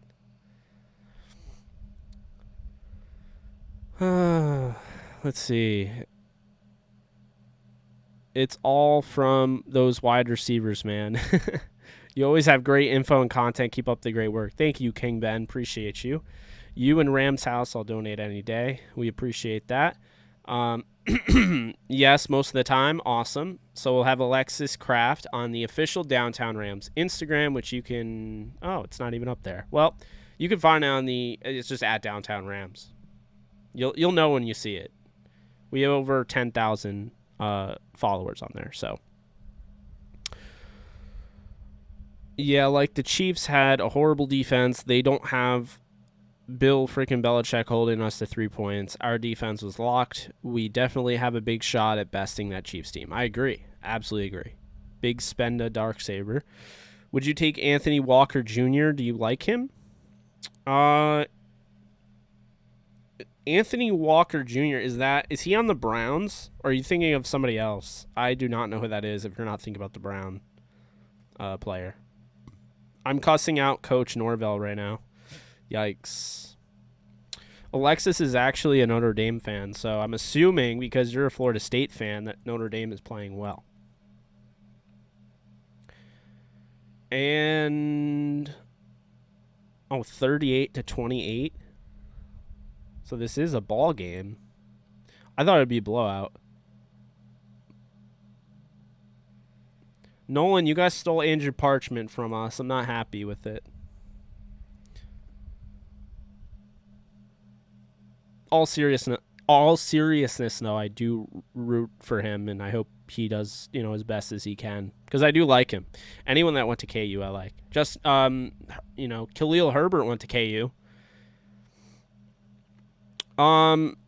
Okay, Bryce Perkins had an excellent preseason. He showed us such poise, in my opinion. I think he could move up to number 2 ahead of Wolford. What do you think? I just think it's way too early. He wasn't kept for that reason. But he's a guy that they definitely want to keep developing. I think they'll just keep 3 quarterbacks even next year, to be honest with you. But, I mean, that's up to Wolford. If Wolford wants to trade or wants to go to a team and have a chance to start, then he might, go that route. I can never do a watch party because I would be cursing at players and blasting rap music in the background. Yeah, I figured. Damn it, Dodgers lost. That's a big win for the Giants. Big win. If we make it to the Super Bowl, how do you see us beating the Chiefs? Mahomes is unreal. Great question. If they play the Chiefs, I think that they would do the same thing that they did with Mahomes prior. While Mahomes had his way, and he did throw his touchdowns, and he did make his big plays, don't forget that Aaron Donald, bodied him. Don't forget that they put pressure on Mahomes. They forced fumbles on him. He threw the game-sealing interception. I mean, Mahomes still made mistakes. I think he had 3 turnovers in that game, so that's what I would say. Hey, Jake, I have a question for you. If you can name all our quarterbacks since 2003, I'll throw you some money in from the non-existent fullbacks we have. If you can name all our quarterbacks since 2003, oh my God. I can't. I can name a bunch of them. Not in order, obviously. I mean, I would just say Jamie Martin, Kurt Warner, Mark Bulger, Gus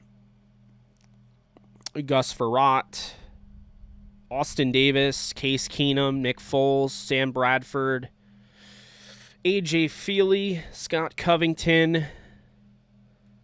Who else am I thinking of? Well, obviously, if I didn't say Jared Goff already, Matthew Stafford, John Wolford, Bryce Perkins, Jeff Smoker, Keith Null. I want to say Chris Chandler, but Kyle Bowler. Who else? Garrett Gilbert. Who else did they have? Thaddeus Lewis.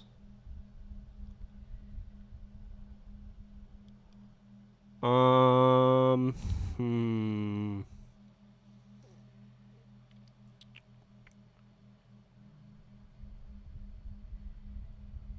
think I named a bunch of them.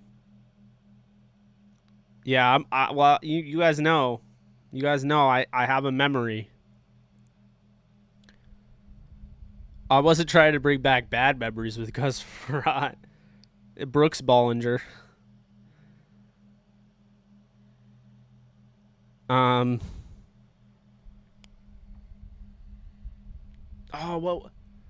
what's his name? Brian something.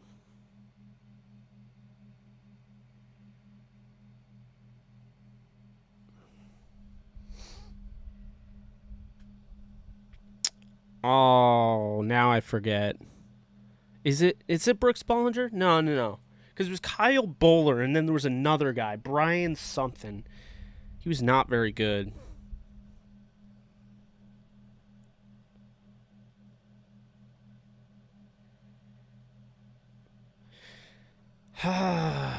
Who else did they have? Sean Hill. I know that's a name. Ryan Fitzpatrick. Oh, I see Fitzpatrick there. Oh, this is going to kill me. I cannot remember the guy's name. I think it's a BB. They did not have Brian Hoyer. It was Tom Brandstater. Yeah, it was Tom Brandstater for a little bit. Kellen Clemens.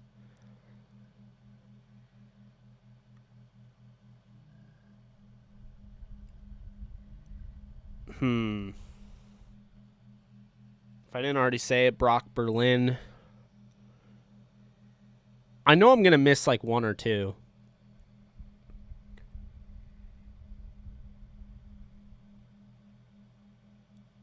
Oh, this is so hard. Yeah, I already got those.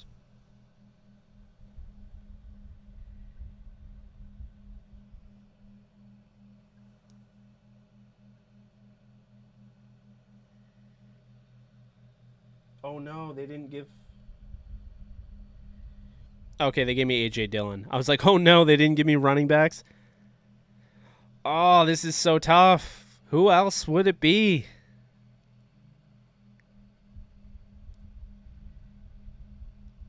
Sean Mannion. I almost forgot Sean Mannion.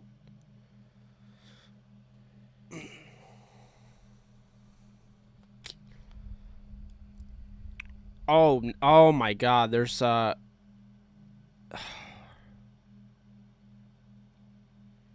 Devlin Hodges. That's almost one that I forgot. Dylan Thompson.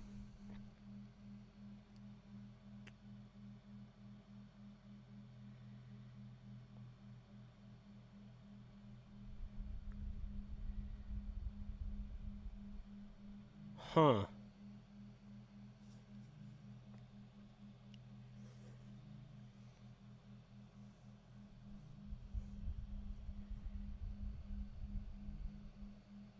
Blake Bortles.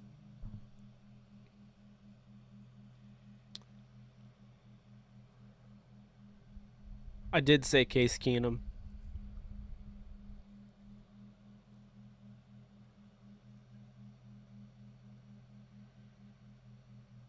There's no way I got them all, but I'm almost...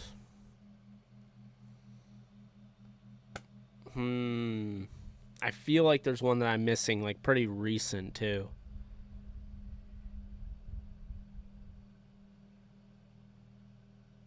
Oh, there is. Love. Josh Love. That's one. I knew there was a recent one.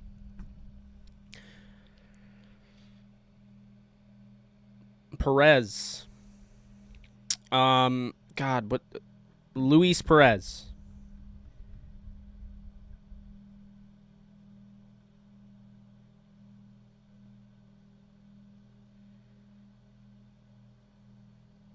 Thanks, King Ben. Appreciate that. Oh,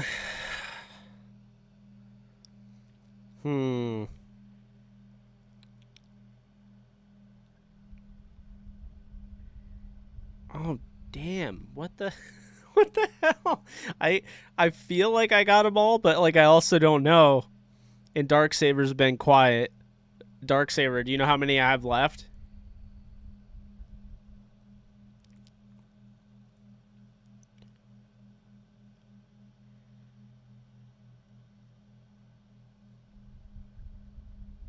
I'm very curious as to how many I have left. I've named like so many quarterbacks. I'm sure I even surprised some of you.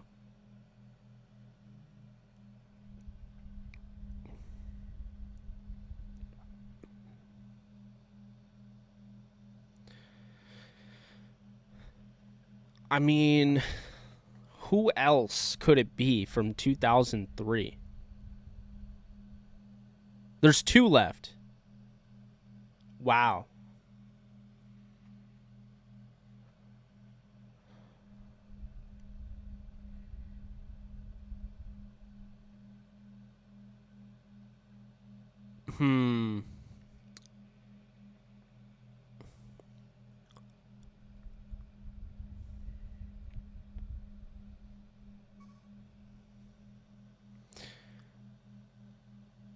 I already said Keith Null.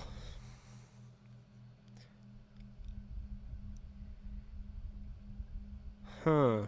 I'm trying. Oh, damn. I even got Brandstater. I mean, that dude was barely on the Rams. Like, come on. And Dylan Thompson.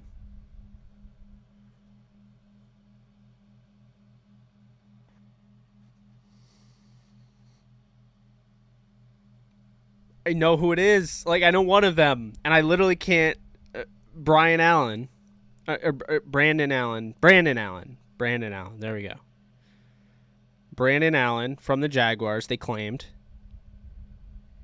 That's one more.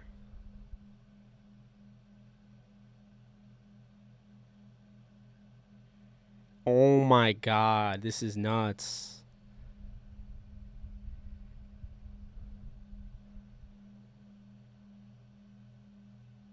I know I already said Austin Davis. He's one of my favorites of the bunch.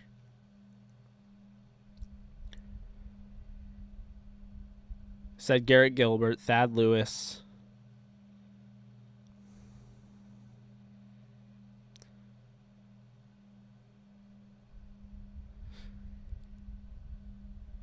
I did mention Jamie Martin, Chandler.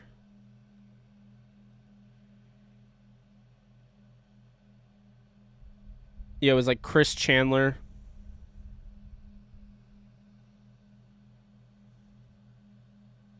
Did say AJ Feely.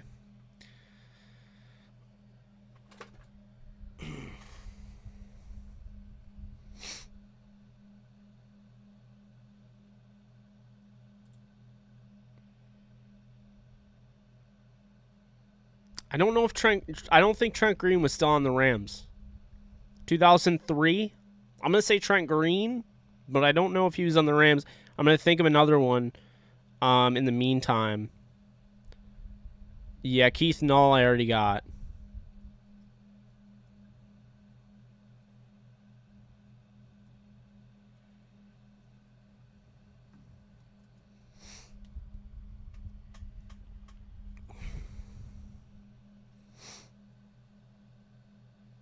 Sorry, my thing keeps lagging. I'm trying to figure out why it's doing that, and I'm not really sure.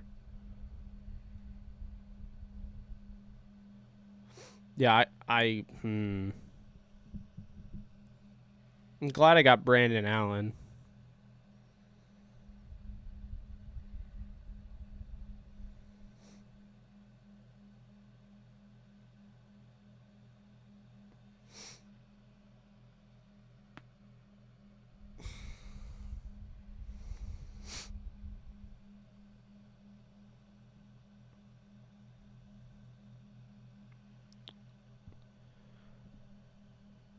Trent Green. If he was on the Rams in 2008, then I got it. Because it would be Brandon Allen and Trent Green. But I need to know what the survey says. Darksaber, did I get it? Brandon Allen and Trent Green?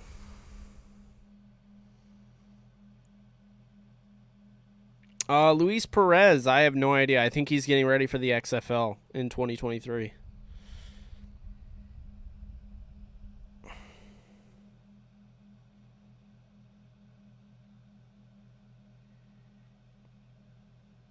Yo, no way! Let's go! Let's go! Holy hell. Thank you so much. Yo, I appreciate that, Darksaber. Man, this trivia. Tony Banks was in 2003, though.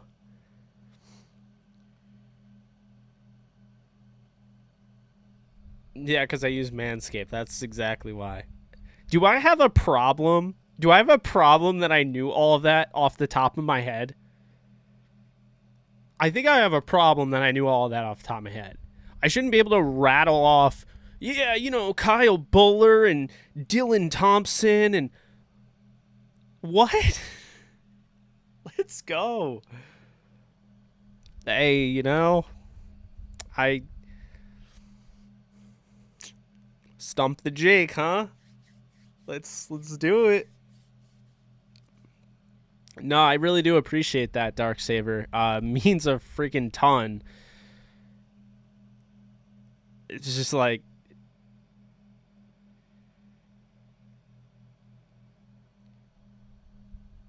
Yeah, Banks was way before 2003. I'd probably be horrible at Rams trivia after like my time period, but I'd be pretty good if it was in the 50s. Like I do know I know Rams history. I don't know. I don't know everything. So I don't know. I'd be interested to be tested, but I'm sure there's people that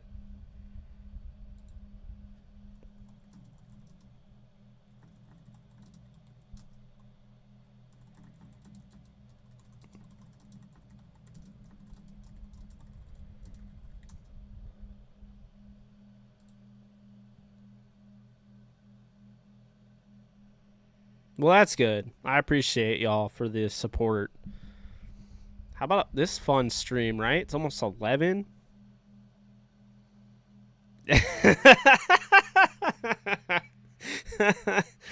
Oh, man. Wow, I love Trent Green so much right now. If it wasn't Trent Green, I don't know who I would have said.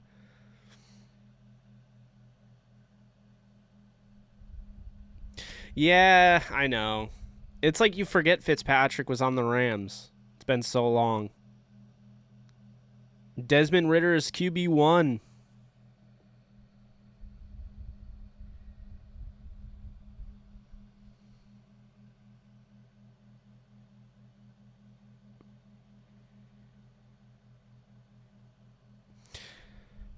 Who threw the only touchdown the Rams Super Bowl appearance versus the Steelers?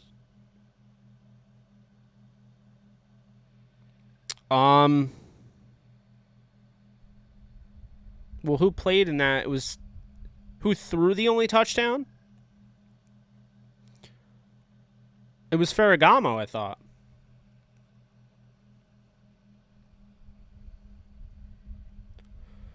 I couldn't tell you who he threw it to. I think it was Ferragamo to... I want to say Ferragamo to Billy Waddy, but I could be wrong on that.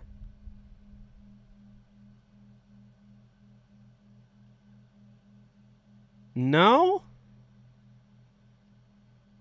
Then it was Bradshaw.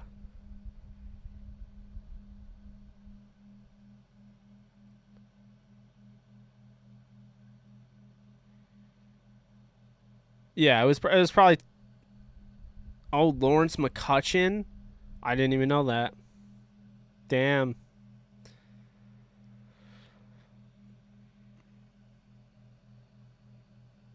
Who was the 1985 starting Rams quarterback? Can you all get that? He's been on my podcast before.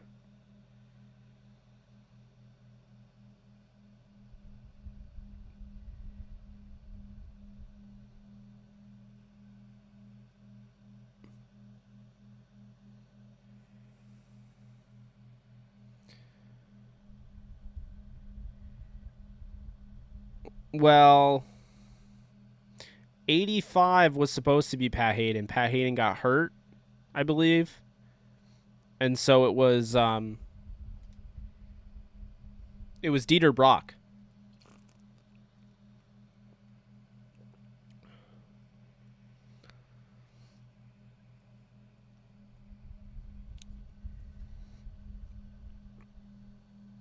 Yeah, it was Dieter Brock, number 5. He's been on my show before. Great guy. The thing that sucks about Dieter Brock and why I always thought he got an awful rep, or rap, whatever you want to call it, is because this dude takes over for the Rams and they go like 10-6 and they lose to the 85 Bears, and there's people that still say he's trash.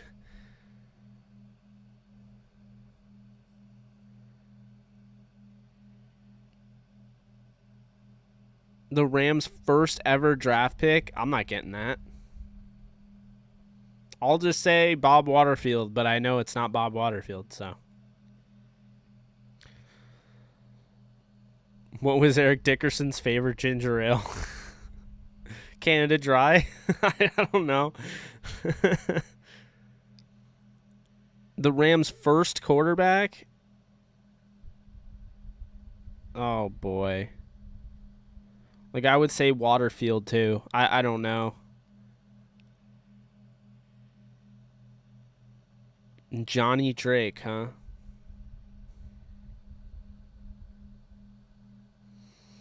I don't know, Christian. I'm sorry. I answer everyone's questions normally, but we got into that trivia, and it just went crazy. But what is that question that you wanted?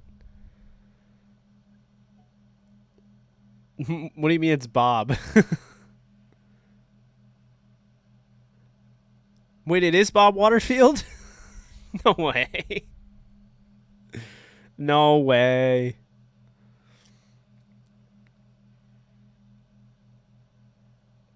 Did I actually get that right? There's no way. Oh, Bob Snyder.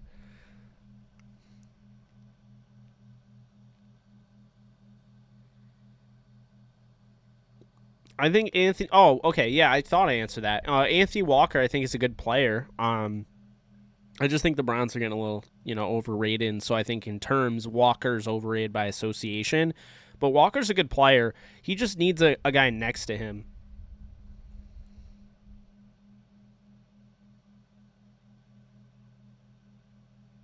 Which general manager was responsible for getting Roman Gabriel?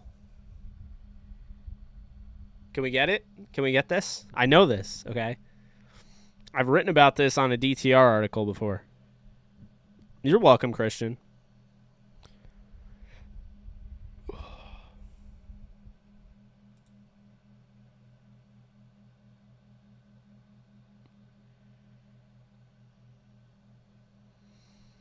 Which GM, guys?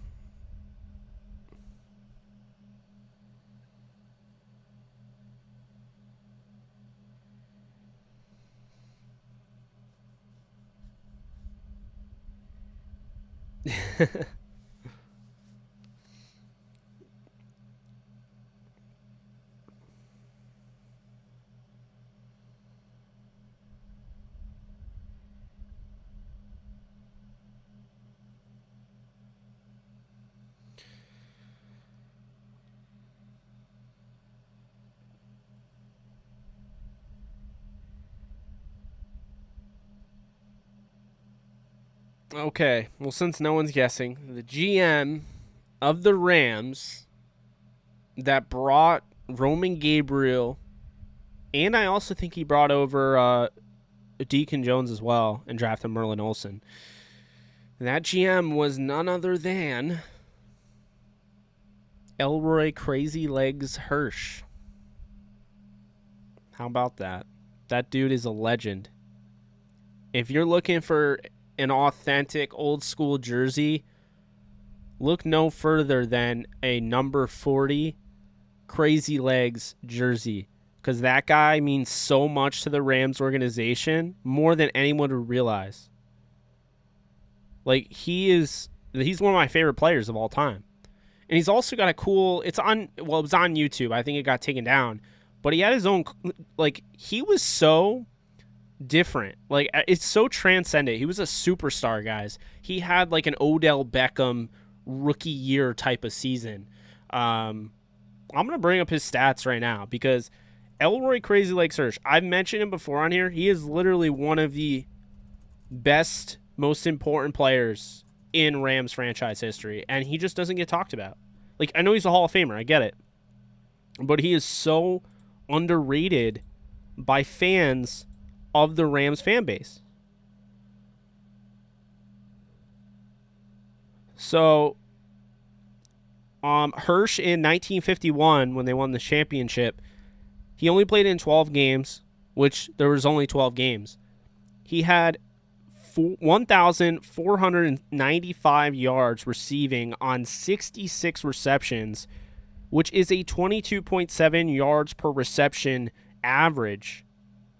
And he had 17 touchdowns with a long of 91 on the year, and he averaged 124.6 yards per game. This is back in the 50s. They were the greatest show on grass. Back in the 50s, they platooned Bob Waterfield and Norm Van Brocklin. Joe Stidhar was the head coach. And, yeah, just incredible. Just really incredible. The next year, he only plays 7 games, 590 yards, 23.6 yards per reception, leads the league. He has that one amazing season but struggled with injuries, and then the Rams really didn't use him the way they did in the championship season. It's probably the reason they only had that championship there. I don't know why they didn't use him any other way, but he was originally on the Chicago Rockets and then came over to the Rams. But yeah, as a general manager, he was a big part in bringing over those talents to the Rams, so he's huge. He was the general manager from 1960 and 1969. It's weird because they had a losing season, but when you really look at it, he was building something because they went from around this 4 to 5 win territory to 8, 11, 10, 11. He's really important.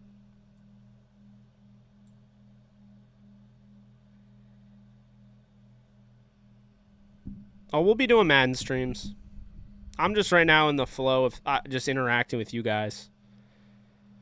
Dre Bly, I love Dre Bly. We follow each other on Twitter. Dre Bly is my dude.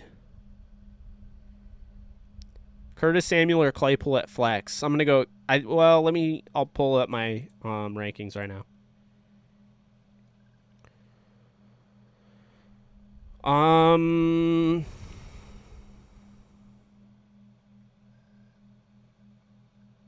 I have Claypool ahead of Samuel in my rankings. I think Samuel's rushing ability makes him very enticing, but I have Claypool ahead of him because I have Claypool. I project him to have 11 touchdowns this season, and I have Samuel projected to get 6 receiving touchdowns and 1 rushing touchdown. So, how do we get Perk on the podcast? Well, Alexis and I had him during the pre-draft process. So we had him on coming out of Virginia, and then we had him on when he signed with the Rams, and then we just kind of kept in touch, and we developed a nice friendship there, and we asked him if he wanted to come on the show, and he was so down, So he dropped everything and just came on our show on Sunday, which is the day right after the last preseason game. Yeah, I like Takeem. If only he didn't drop the ball. When you see this, Jake, who are the only people from the Greatest Show on Turf to go in the Hall of Fame? Yeah, so the only ones to go in the Hall of Fame. Are you talking about the offense or just everybody from that team? Because that's a good question.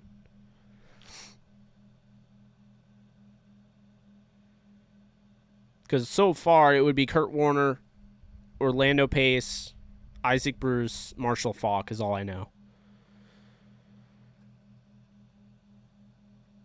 I'm definitely going to be at SoFi next season. I won't be there this season in all likelihood unless things change, which I'm not going to lie. Darksaber kind of changed that a little bit, but, obviously, I got to work on getting a new job and everything. I am working on it. I got to actually get the new job. That's the thing. I have some prospects out there. We'll see how it works out. I'll know more. Torrey Holt's not in the Hall of Fame yet. I know that's crazy to think about, but yeah, I'm trying to think of who else. Aeneas Williams would be on that Greatest Show on Turf team. He's a Hall of Famer.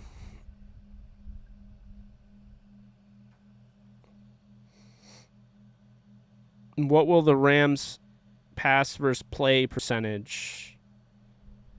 I mean, I think the Rams are going to throw about 61% of the time, if you ask me. I know that's a lot for a lot of people, but I think they really want to be a pass-first team. Dabney, how we doing?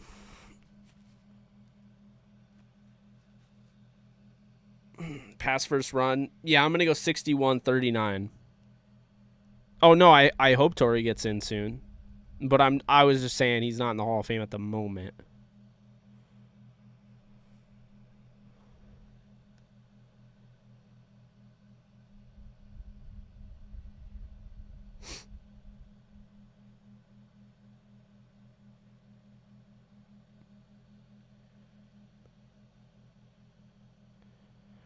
I think it's a combination, you know. I think Sean McVay is going to just really enjoy having Stafford as his go-to guy because he's going to be able to do things he wasn't able to do with Goff. And I think when you get that power, you know, we could go all Uncle Ben, with great power comes great responsibility, but we could also be honest with ourselves and human nature. And Sean McVay is going to be a little bit like, hey, wait a minute, I'm going to have some fun with this. It's like, you know, you run a movie, or no, you run a video game, right?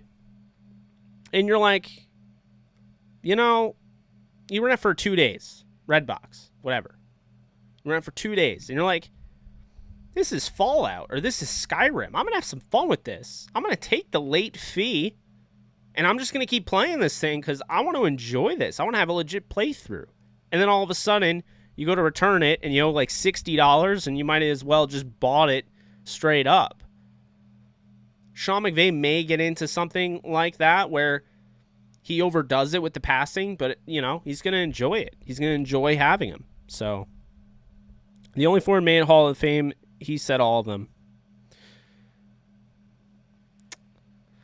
I think I'm not bad at this, you know, this trivia. Darksaber's keeping me on my toes. I love it.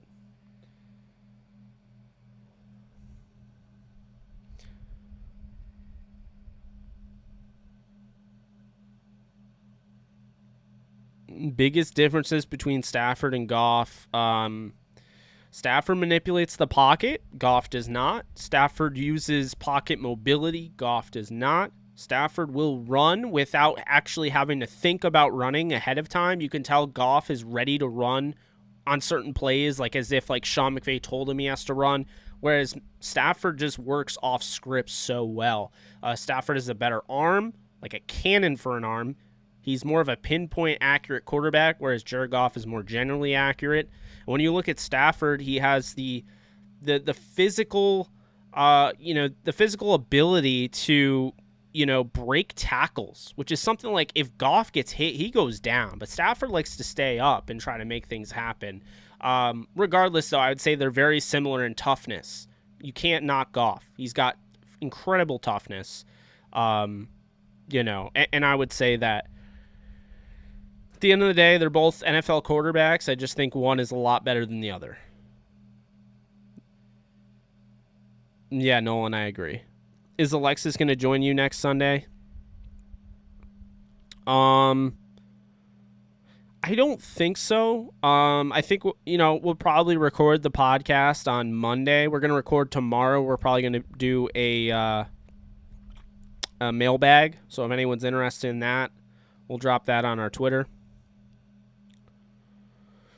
Just counting down till kickoff, 7 days, 6 hours, 59. I hear you. It sounds like you're going to have Carson Wentz back, so happy for you. Looks like Florida State driving down on Notre Dame. They about to win the game. Don't jinx it, says Nolan. Jake, who's your Rams Mount Rushmore? Mine's Orlando Pace, Isaac Bruce, Aaron Donald, and Steven Jackson. Good question, Tony. I've been asked this many times. What I would say is that you have to start with Aaron Donald, and then probably Deacon Jones, and then probably Marshall Faulk. I'd say Donald, Deacon Jones, Marshall Faulk, and Isaac Bruce might be my Mount Rushmore, but it's really tough because Kurt Warner should kind of be on there, since he has won the Super Bowl. Bob Waterfield, to an extent, should be on there as well because he's won 2 championships for the Rams. So, you know. Hendo. I like Sony Michel, but don't... Here's the thing. Don't let recency bias get to you because it will burn you. Sony Michel is a good running back. I loved the pickup. He makes a lot of sense as a complementary piece, and he's showing the Rams what they could have had in a Sony Michel, in a Cam Akers type of body. But let's not, discount the fact that Darrell Henderson is going to be the starter. Sony Michel is going to get 8 to 12 carries, 8 to 12 touches, so to speak, a game. You're going to look at over 20 for Darrell Henderson a game, so keep that in mind. Goff is toughness, but Stafford is more physically and mentally tough. Torrey Holt also. What's up, Jake? Just hopped in here. What's up, Will? Welcome. Happy to have you. This has gone very well. I felt bad about not doing it last night, to be honest with you. I don't make excuses. I'm a transparent person. I fell asleep. I fell asleep literally 5 minutes before I was about to do it. I was getting up off my bed, and I just passed out. Probably not good, but I'm alive. We're okay. We made it tonight. The plan is to go every single night as long as I don't pass out. I have insomnia, for those of you who don't know, so my sleep schedule is just trash, basically. I've had it for a while. Alex Barron? Dear God. Fire starter on defense. Jake, who was the man who stopped the Titans player who could have scored a touchdown at the Super Bowl? Well, I can tell you Derek Mason Kevin Dyson was the guy that caught it. The guy that stopped him was Mike A. Jones. What's up, Jake Shavink? How we doing?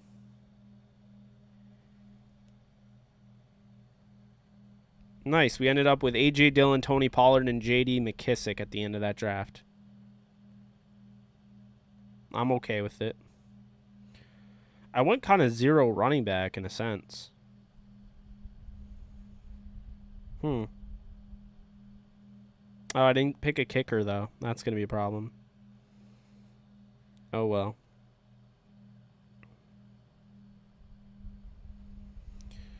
Yeah, that was very interesting.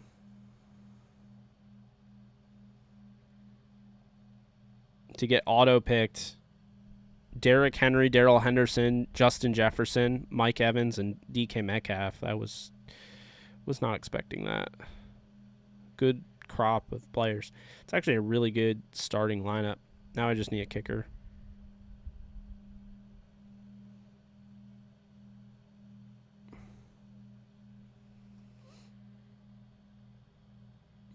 And I can just pick one up.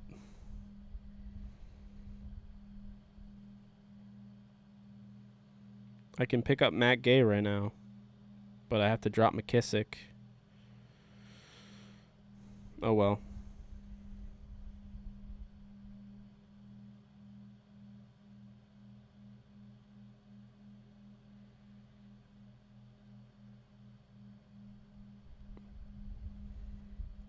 Not a bad team. I'm now winning my matchup pretty easily. Cool. The more you know. Okay. Yeah, I've been going with Quinn. What the hell is his name? I don't even know. The Patriots kicker. I've been going with him a lot.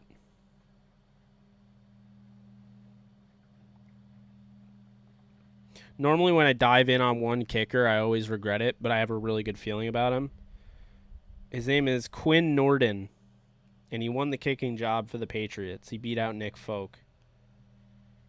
So we'll see. Who's your favorite current and all-time Ram? Man.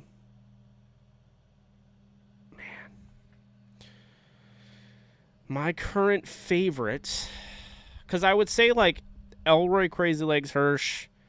I have to think about this. Sorry, I'm just texting somebody back. Okay. I think it would have to be my favorite.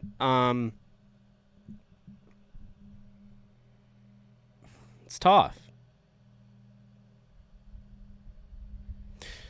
I think my all-time favorite is a tie between, like, legitimate tie, dead tie, that might have been broken because he came on our show. It was Marshall Faulk and Kurt Warner. I would probably say Kurt Warner, because he came on our podcast and it was super special. I love him, but I also love Faulk. It's just Warner came on our show. I've also met Warner. So Warner would be my all-time favorite. My favorite right now, so tough. Probably, it's weird. It's like I want to say Stafford, but like I could say Woods, I could say Donald, I could say Ramsey. I'm going to say it's tied between Matthew Stafford and Robert Woods. I met Woods at a business event. He's amazing. He's even better in person. Such a nice guy. Like, you know, and the fact that he knew me, he knew Downtown Rams, he remembered my article I wrote about. Like, I don't know. I really like Robert Woods. So I'd probably say Kurt Warner and Robert Woods for the current. That's a great question. Made me really think on that.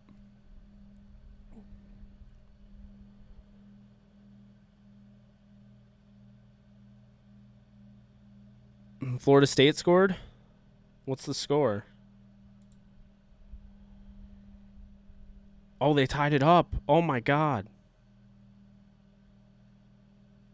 And what happened to Mackenzie Milton? Is he okay?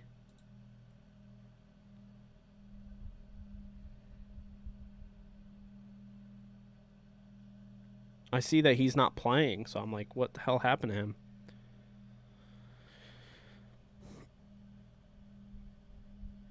Uh, 2018 was better because you're dealing with, you know, Roger Saffold. You're dealing with a center that, albeit he was at the end of his career, you knew he could play center, whereas Allen, it's a question mark. Corbett's a great guard. I would still go with 2018. I think Saffold really puts them over the edge. Oh, that's a bummer. Nolan Cromwell, Kurt Warner, and Aaron Donald now. Yeah.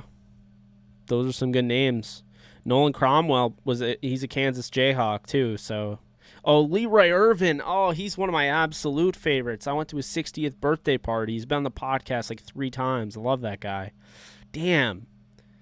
Jayhawk Ram. Anybody that's like a Ram and a Jayhawk, they get like bumped up in points. Like Aqib Talib, Nolan Cromwell.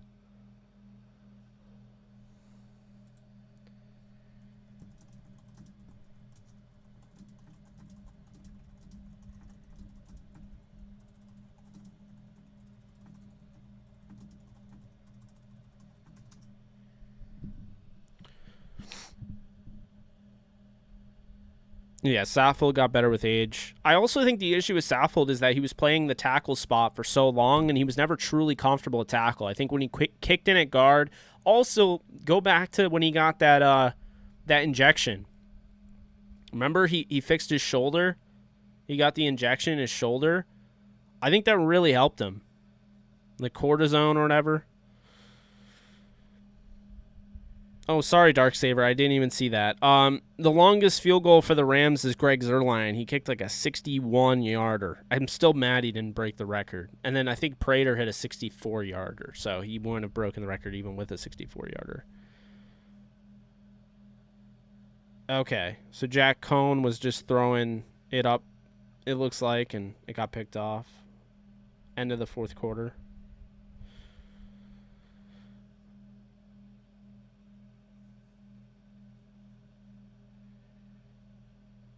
It sounds like Deshaun Jackson's 100% healthy right now. OT.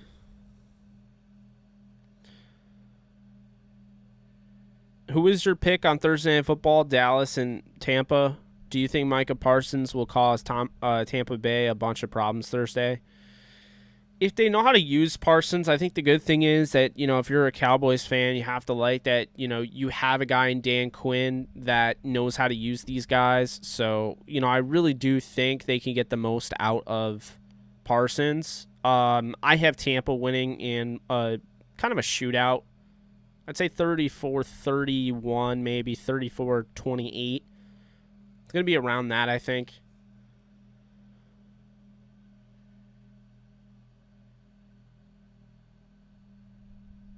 Hey, Peo Time, how we doing? You remember Little for the Rams? He was fun to watch. I loved Leonard Little.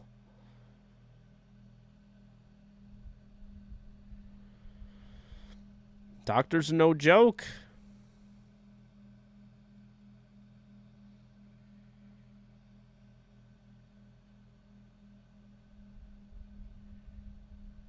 That's brutal. He's like the 2023 first overall tight end, everybody's saying. Mayer. Or Mayer. I don't know how to say his name.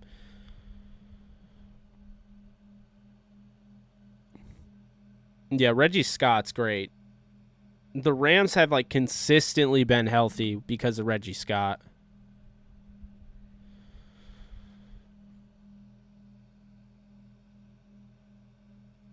Christian, I just think it's gotten to the point where, you know, people are hoping that Raheem Morris isn't good, because if he's not, then the Rams take a step back, and I don't think a lot of teams want the Rams to be good. But I don't know much about him, but I heard Deshaun Jackson is a top-notch receiver. If he's 100%, then why say he won't have many Well, here's the thing. Deshaun Jackson's 34 years old, 35 years old, so, you know, it's I will say this. If he stays healthy the whole year, he could be very lethal. He's still got that speed, but there's always that concern. His body breaks down, all that, you know. And he constantly gets hurt. So as long as he stays healthy, the sky's the limit for him. Holy crap, still alive. Got my draft done. I was late on my draft, but somehow the auto draft did my first few picks good. Was distracted by the AEW event and the gym. Love Denari Alexander for the short time he played. Oh, I love DX. I'd love to get DX on, man. I love Denari Alexander. I knew Jeff Fisher wasn't going to give him an opportunity. I knew he had his favorites, and I knew he'd regret it, because Denari Alexander got cut, and then literally, like, not long after that, he just gets put on the Chargers team. Chargers sign him, and then he comes up. He has, like, 700 yards in, like, 8 games or whatever. Yeah. So annoying, man. I knew he was gonna be that. I was not shocked at all. I kept telling all my friends, I'm like, watch, Denari Alexander's gonna blow up. He's going with Phillip Rivers. Psh, good luck. And then he just absolutely tore it up with Phillip Rivers. If Denario had a healthy pair of knees, he would have been Randy Moss. I know it sounds crazy to say, but he was built exactly like Randy Moss. It pisses me off, man.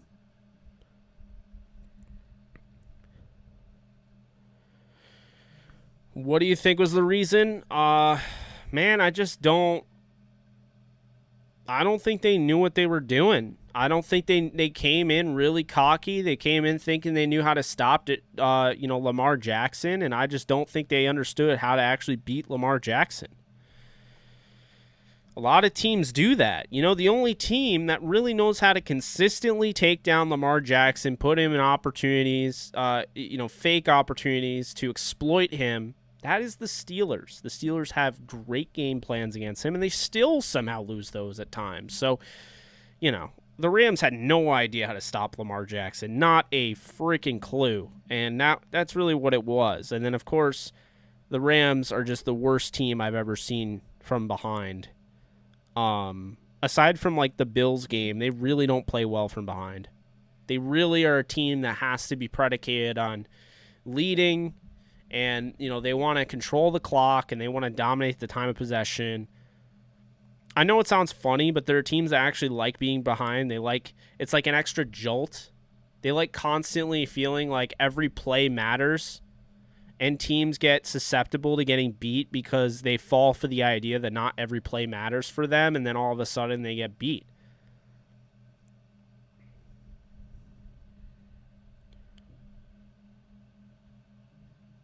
You're right. The Chiefs also do consistently stop him.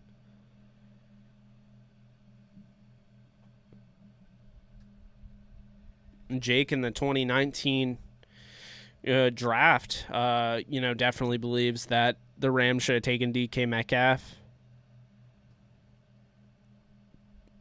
My poor man Tristan Jackson gone. Hope he does good with the Vikings. Yeah, that was a bummer. I thought he'd be back. I don't understand. I guess don't put too much stock in it. Any camp report, because based on the camp reports that I was hearing, it sounded to me like he was nearly a lock to make the roster, and he didn't even make it. He didn't make the practice squad. So I don't know.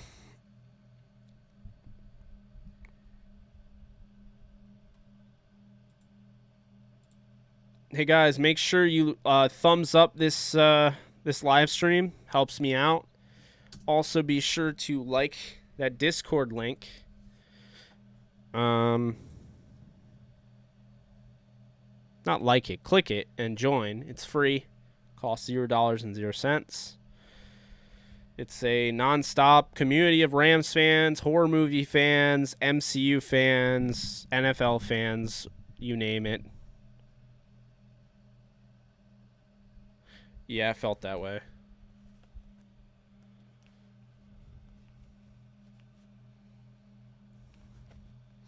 Well, exactly, Nolan. It just, and riding with the Rams is absolutely right. Jared Goff is not good from behind. Defense do pin their ears back. They rush. They send 5, 6, 7, 8 guys, and they just know they feel comfortable because, let's be real here. Jared Goff's not going to make you pay. He's not. He's not Tom Brady. He's not surgical, That's why teams will just do that.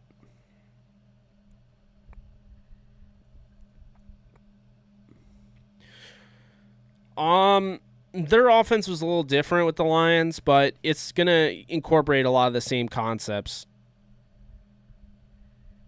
The membership things, they're perks. So for instance, it's monthly. The $9.99 a month membership, my friend Ram Fan Ashton he came on my show the other day and co-hosted the show. It's stuff like that where if you are a $9.99 member each month, you can co-host a show with me. It's just basically to support the channel further. Obviously you've supported the channel a ton, my guy, but that's pretty much it. There's different perks if you want to join for say you want to support the channel, but it's little pricey or whatever, you're worried about that. I have the 99-cent a month membership for people that just want a nice little badge next to their name. So that's really what they're for. Not forcing you to do it, obviously not forcing anybody to do it, but it's there. And I do have 16 members, and with the Discord I have 335. That's free. The memberships on YouTube are pay. Memberships on YouTube support the channel in a monetary way. It's like donations as well, consistent. But I also offer perks with them, whereas the Discord is all about supporting it community standpoint, So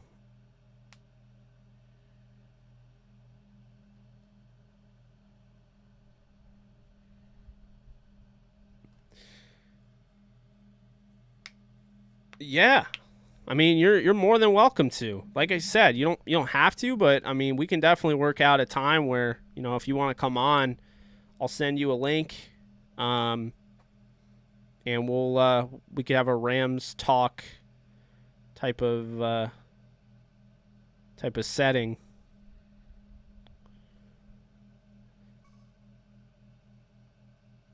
There we are.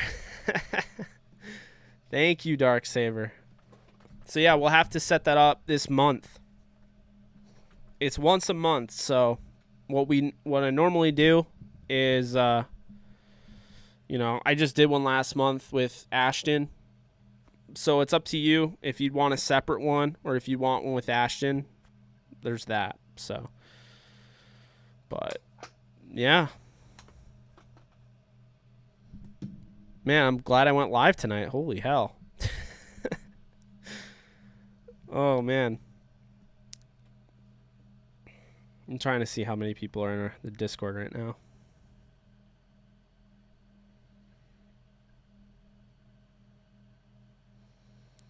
We got, 336. So if you guys want to join that community.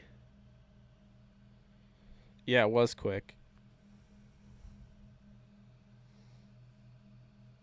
Also, guys, be sure to drop, what do you want to see on my channel more?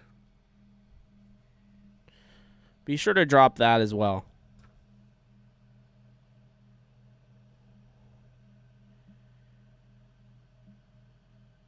Because if you want to see some more, some certain things, maybe something I haven't already done, let me know. I'll check it out.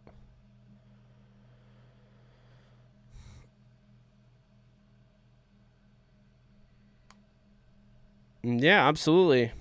It's all good. Camera shy or not, I mean, even if you say you don't want to go on camera, you don't have to. But you're certainly obligated to, or you're certainly welcome to, and you're certainly, with the membership, of course, being a platinum member. Jake the Quake. Man, I don't hate that. I don't hate that. It's funny because Jim Everett calls me Hot Take Jake, so it's like I almost feel like I should go with that because that's what Jim Everett calls me, but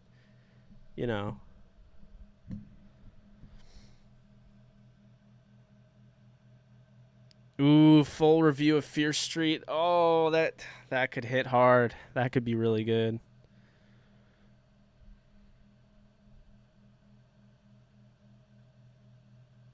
LA Jake.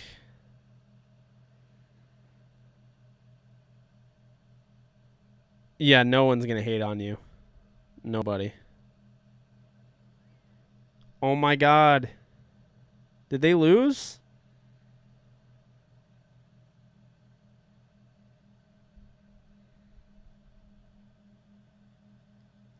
No, we didn't.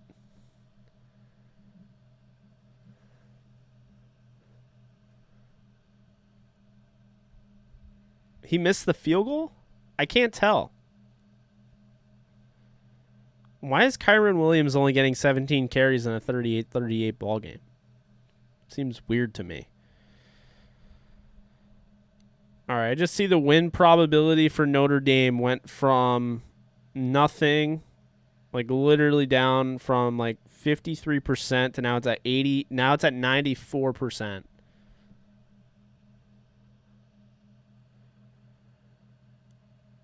Notre Dame's going to hang on, and Nolan is probably furious. I'm sorry, Nolan. I had no dog in the fight because I have people I love that support Notre Dame, and I have people that I love that support Florida State.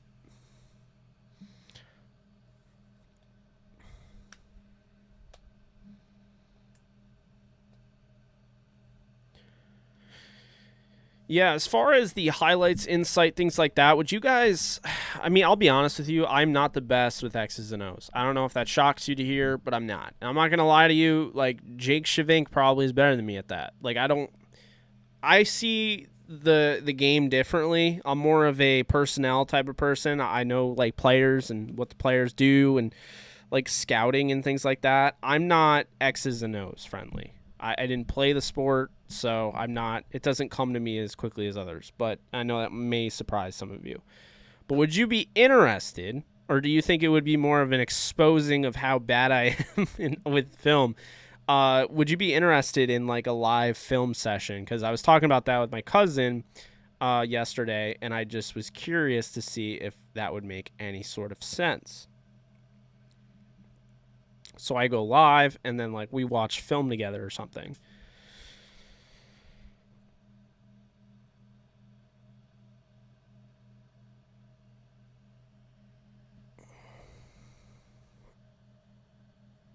That would be cool. Just fair warning, I really don't think I'm the best film person. If you're looking for film, great film videos, you'd want to check out what was it? You'd want to check out Brett Coleman. You'd want to check out my guy Alex Rollins. You know, Jackson Kruger.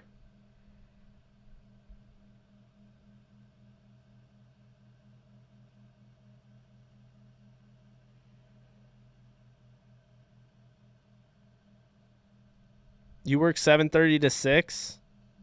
That's brutal. Live film. Okay, you guys do want live film.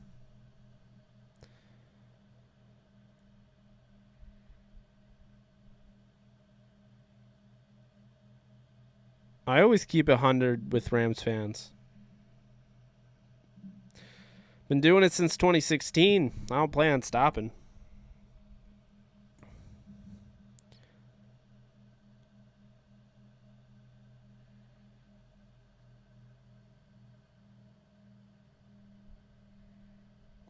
Okay, so you want to see more of that? I mean, those are probably best to put together as videos and not do live streams, but I'm thinking like a full-on breakdown. Each game, I don't know. I mean, it'll probably get copyright claimed, but hey, what else? I'll always be real with you guys. You know that. I mean, hey, it would be pretty... it would be pretty hypocritical for me to make all these videos about how there's people that aren't real with you, how all these fake narratives, for me to come out with fake narratives. Are you saying Norvell made a good call or it cost him dearly? FSU was on the verge of winning, correct? Okay, Notre Dame won 41-38.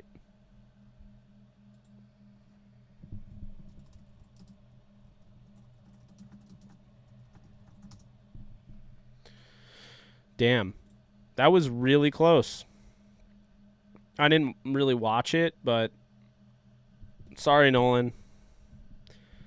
You should see my old YouTube channel. I was more scared of doing something stupid, but hey, it would be great talking about the Rams with people. Yeah. Don't worry.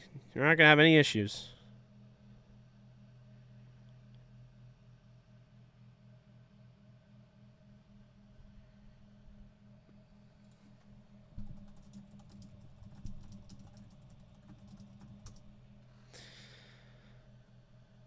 Yeah, they won, yeah.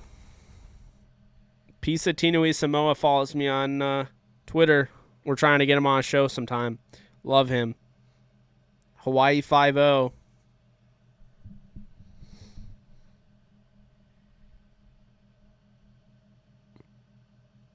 Do you get any copyright issues when you do film break?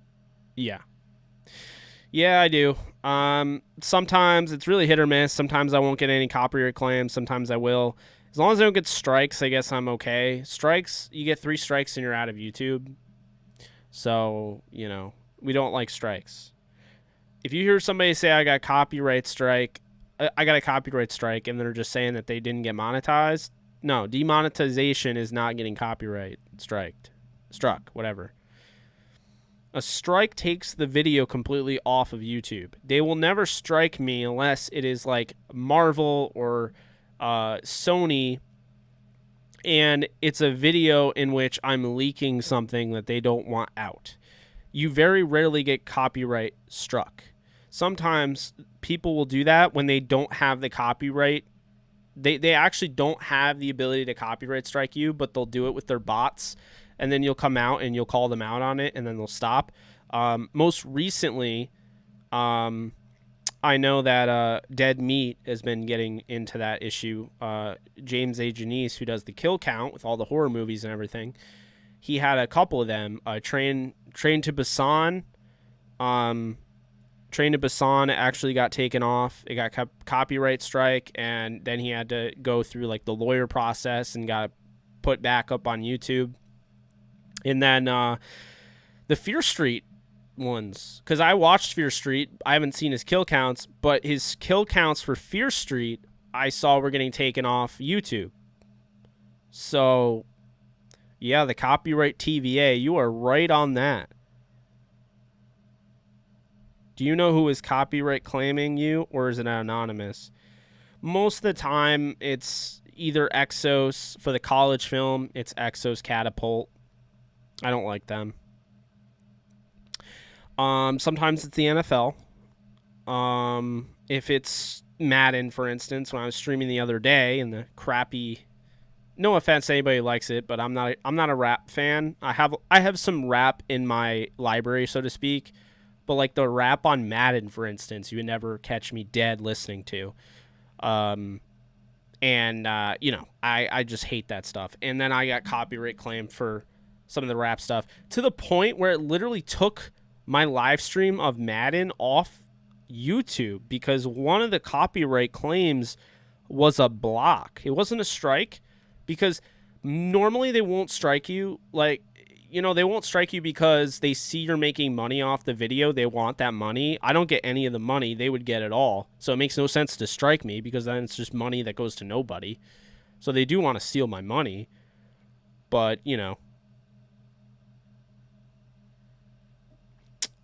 I liked Drake Bell's music more than Drizzy Drake, but that's just me. It was a joke and people got offended, so I took it down. Is what it is. Do you know who is copyright? Oh yeah, I just answered that. Will you ever stream Warzone again? I need to know. I absolutely will. I want to do Resident Evil again. One of my favorite bands is coming out apparently with a Resident Evil song. So I really want to do some Resident Evil. I have a playthrough of the second game. Gotta do the third game. They're gonna come out with the remake of the fourth game. Nolan is still not over it. Do you know? Okay, it's so crazy. I don't get how if you actually add analysis, it isn't covered by fair use. That's my point, and I don't understand it either. It should be covered by under fair use, but whatever. It just, to me, it's commentary. I'm adding value in a sense to college film that has nothing behind it. The NFL can make the argument, fine, whatever, but I don't know. Stuff gets really tired. It gets annoying. It's frustrating, but hey, I'm still here. I'm still standing. They can't knock me down too far. They can't hold us back. We're growing.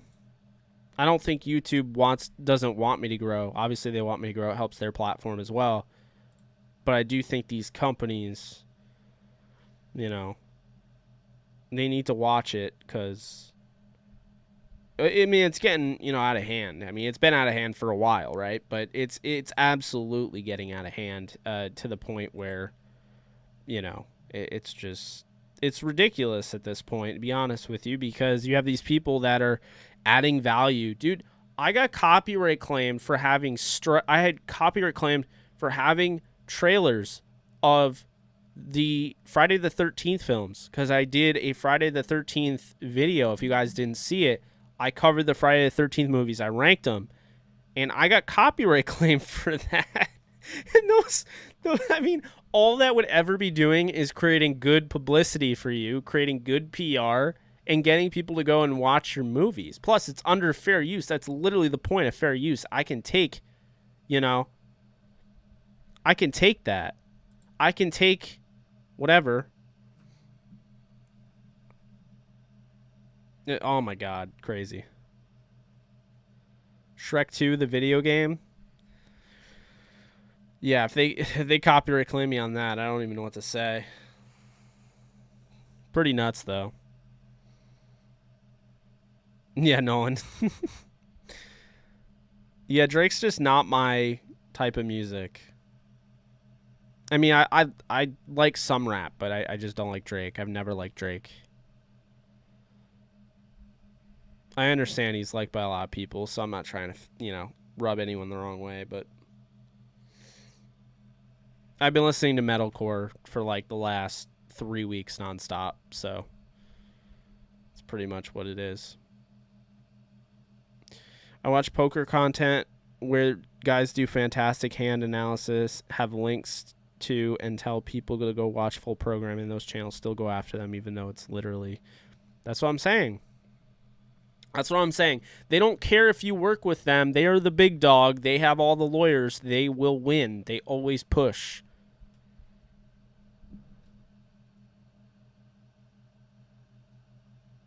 Oh, absolutely, Dabney. It is way out of hand.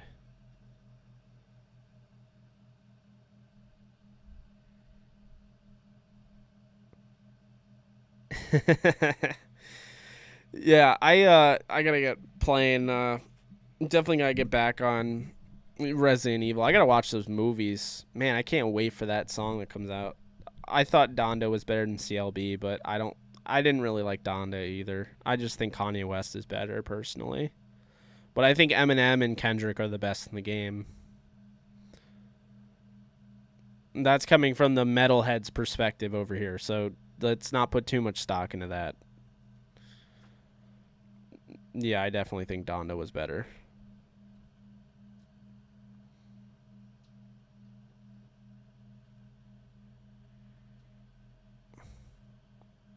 You know, the thing that bums me out, going back to that post I had about Drake Bell, is with everything going on, you know, all the lawyers and everything and all the legal issues. And I mean, it didn't end up going as bad for him as it could have. But my big thing with all that is I think it really hides how good of an artist he was. You know, he was heavily inspired by the Beatles. And, you know, I thought he was a really good artist. I think, you know, problem is I think he went way too mainstream. I think he just tried to get on the radio. But if you were to look at his quarantine sessions and, you know, his album, you know, the Quarantine Sessions record, it's actually pretty good.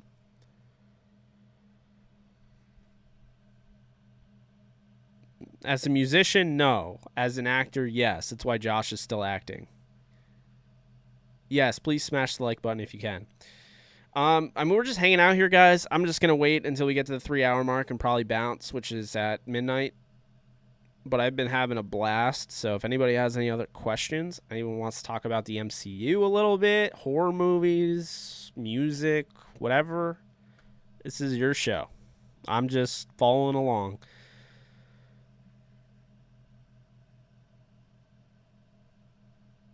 He's the OC for the Giants. Yeah, sadly, Jason Garrett is. Ghost Rider.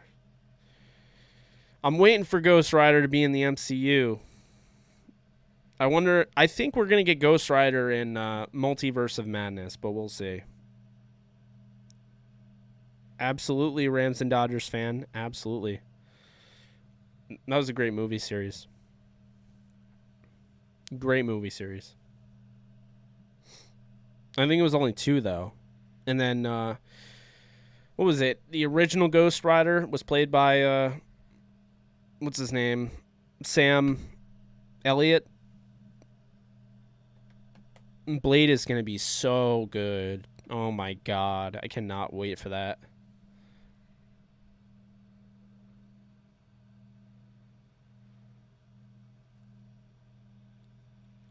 About the quarterback? I don't think I did.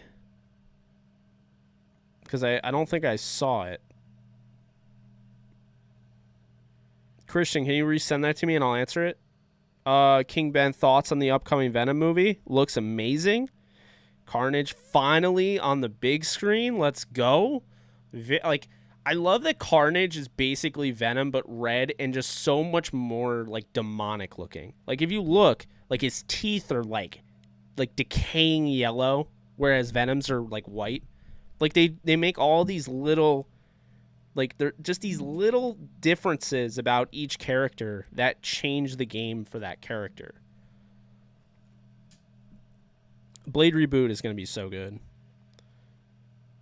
Halloween Kills is going to be fantastic. I cannot wait. Blumhouse just kills it, man. I don't know what else to say. I mean, there's some movies that don't hit home as well as the others, but Blumhouse for the most part is just, they don't miss. Who do you think the Rams' next quarterback will be? I would like to draft a quarterback in the first round. I would like a top 2 quarterback in the draft. I don't think they really have a quarterback for a while. In the first round, I don't think it's possible because of the Stafford deal. I would probably say down the road, Bryce Young, if possible. That's my guy. I would love Bryce Young. Probably going to be available in the 2024 draft, which is when the Rams will have draft picks. So I'd say Bryce Young. I'm going to shoot my shot. My guy from Bama. He was phenomenal yesterday. I really liked the first Venom movie. I'm not gonna lie, Nolan. I thought it hit hard. Do you think Noteboom will be able to take over next year? I do, but they have to sign him. That's a big thing. Is the horror flick My Heart Can't Beat Unless You Tell It To any good? Sorry about the caps. I cut and paste. Let me check, because I've never heard of it before.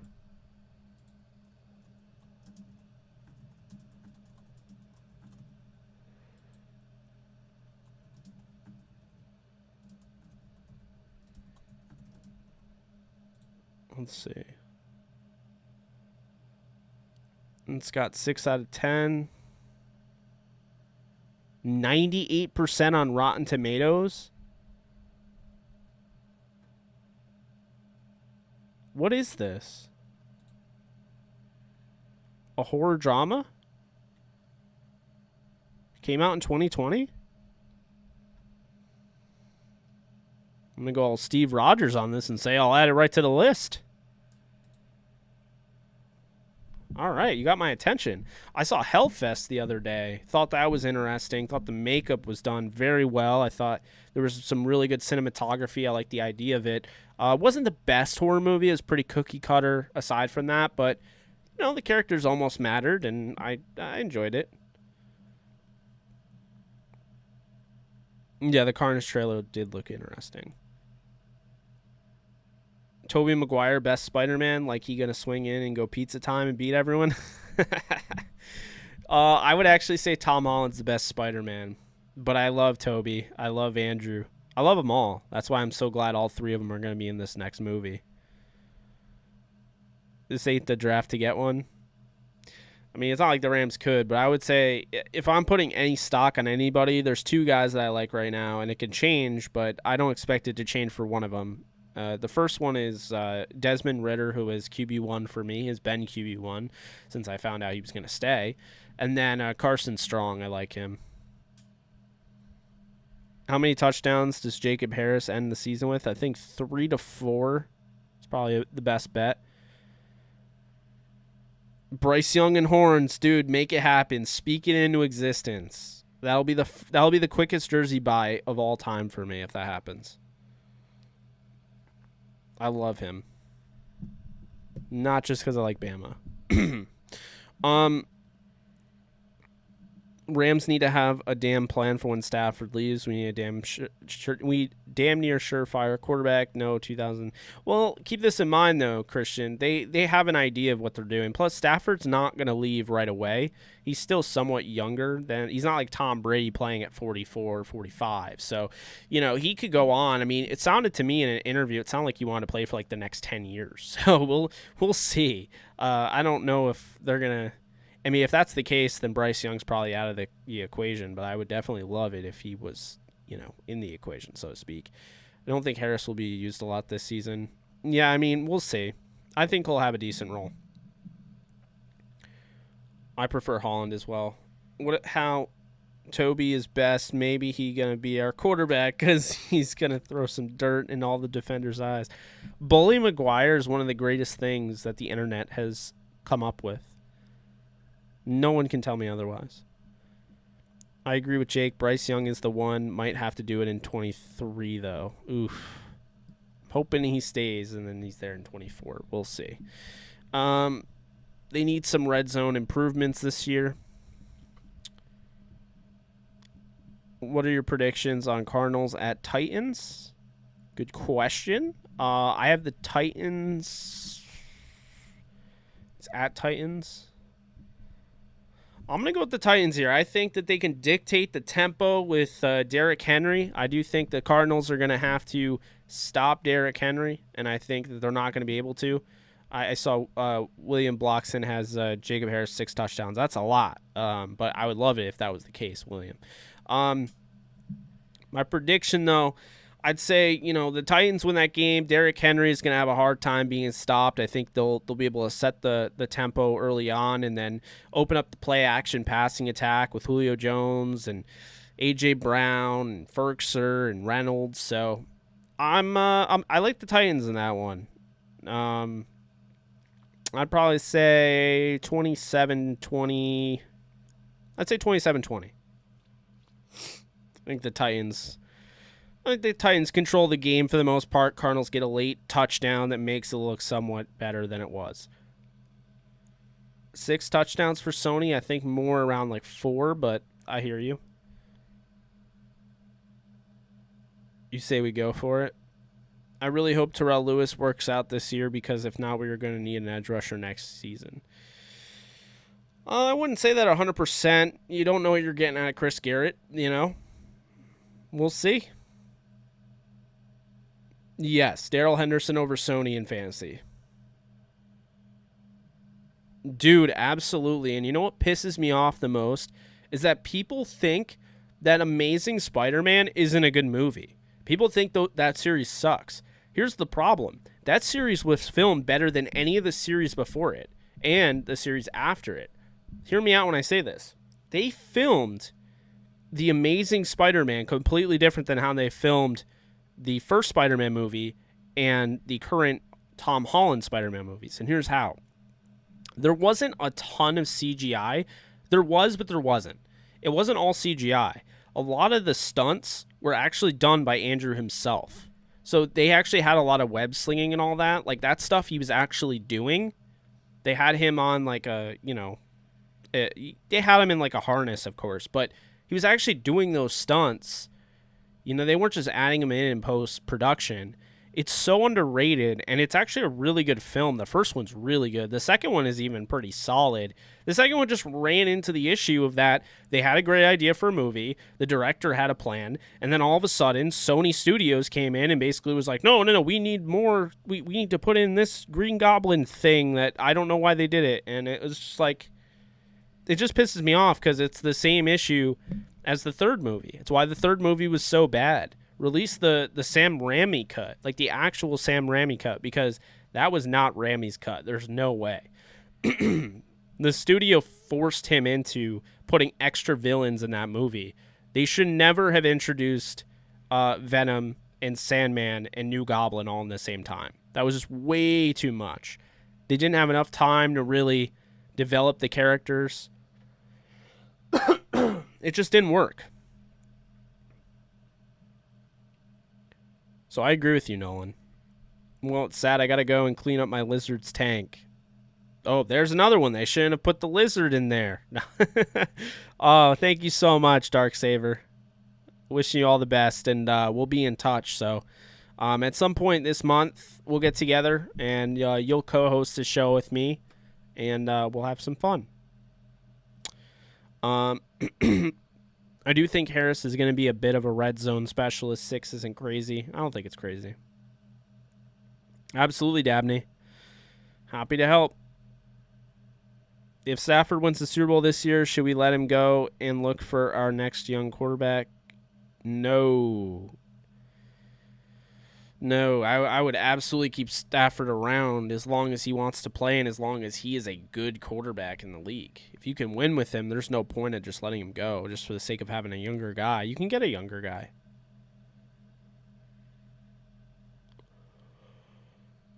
Oh, my God. I'm getting up there.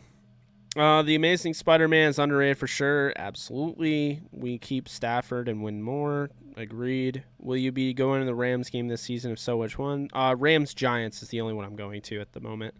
I like Amazing Spider-Man. The second one was a Spider-Man 3 copy and paste. Yes, because the studio was like, hey, well, you can't release that because we want this and this and this and this. You know, like, so bad. New Rick and Morty episode out tonight. I've actually really never watched Rick and Morty before, so it's not really my thing, but that's cool. I'm excited for What If episode 5 or 6? I think 5 Wednesday. Yeah.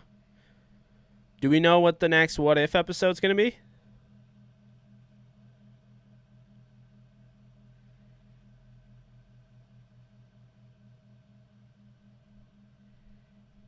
Yeah. They always had to force the Sinister Six. I think Aaron Rodgers goes to Denver next year, but we'll see.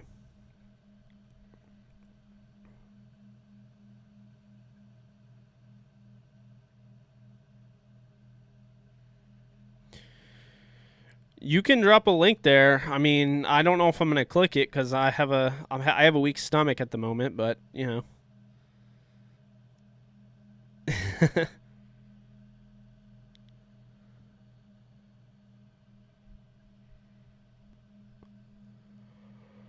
Yeah, we'll see.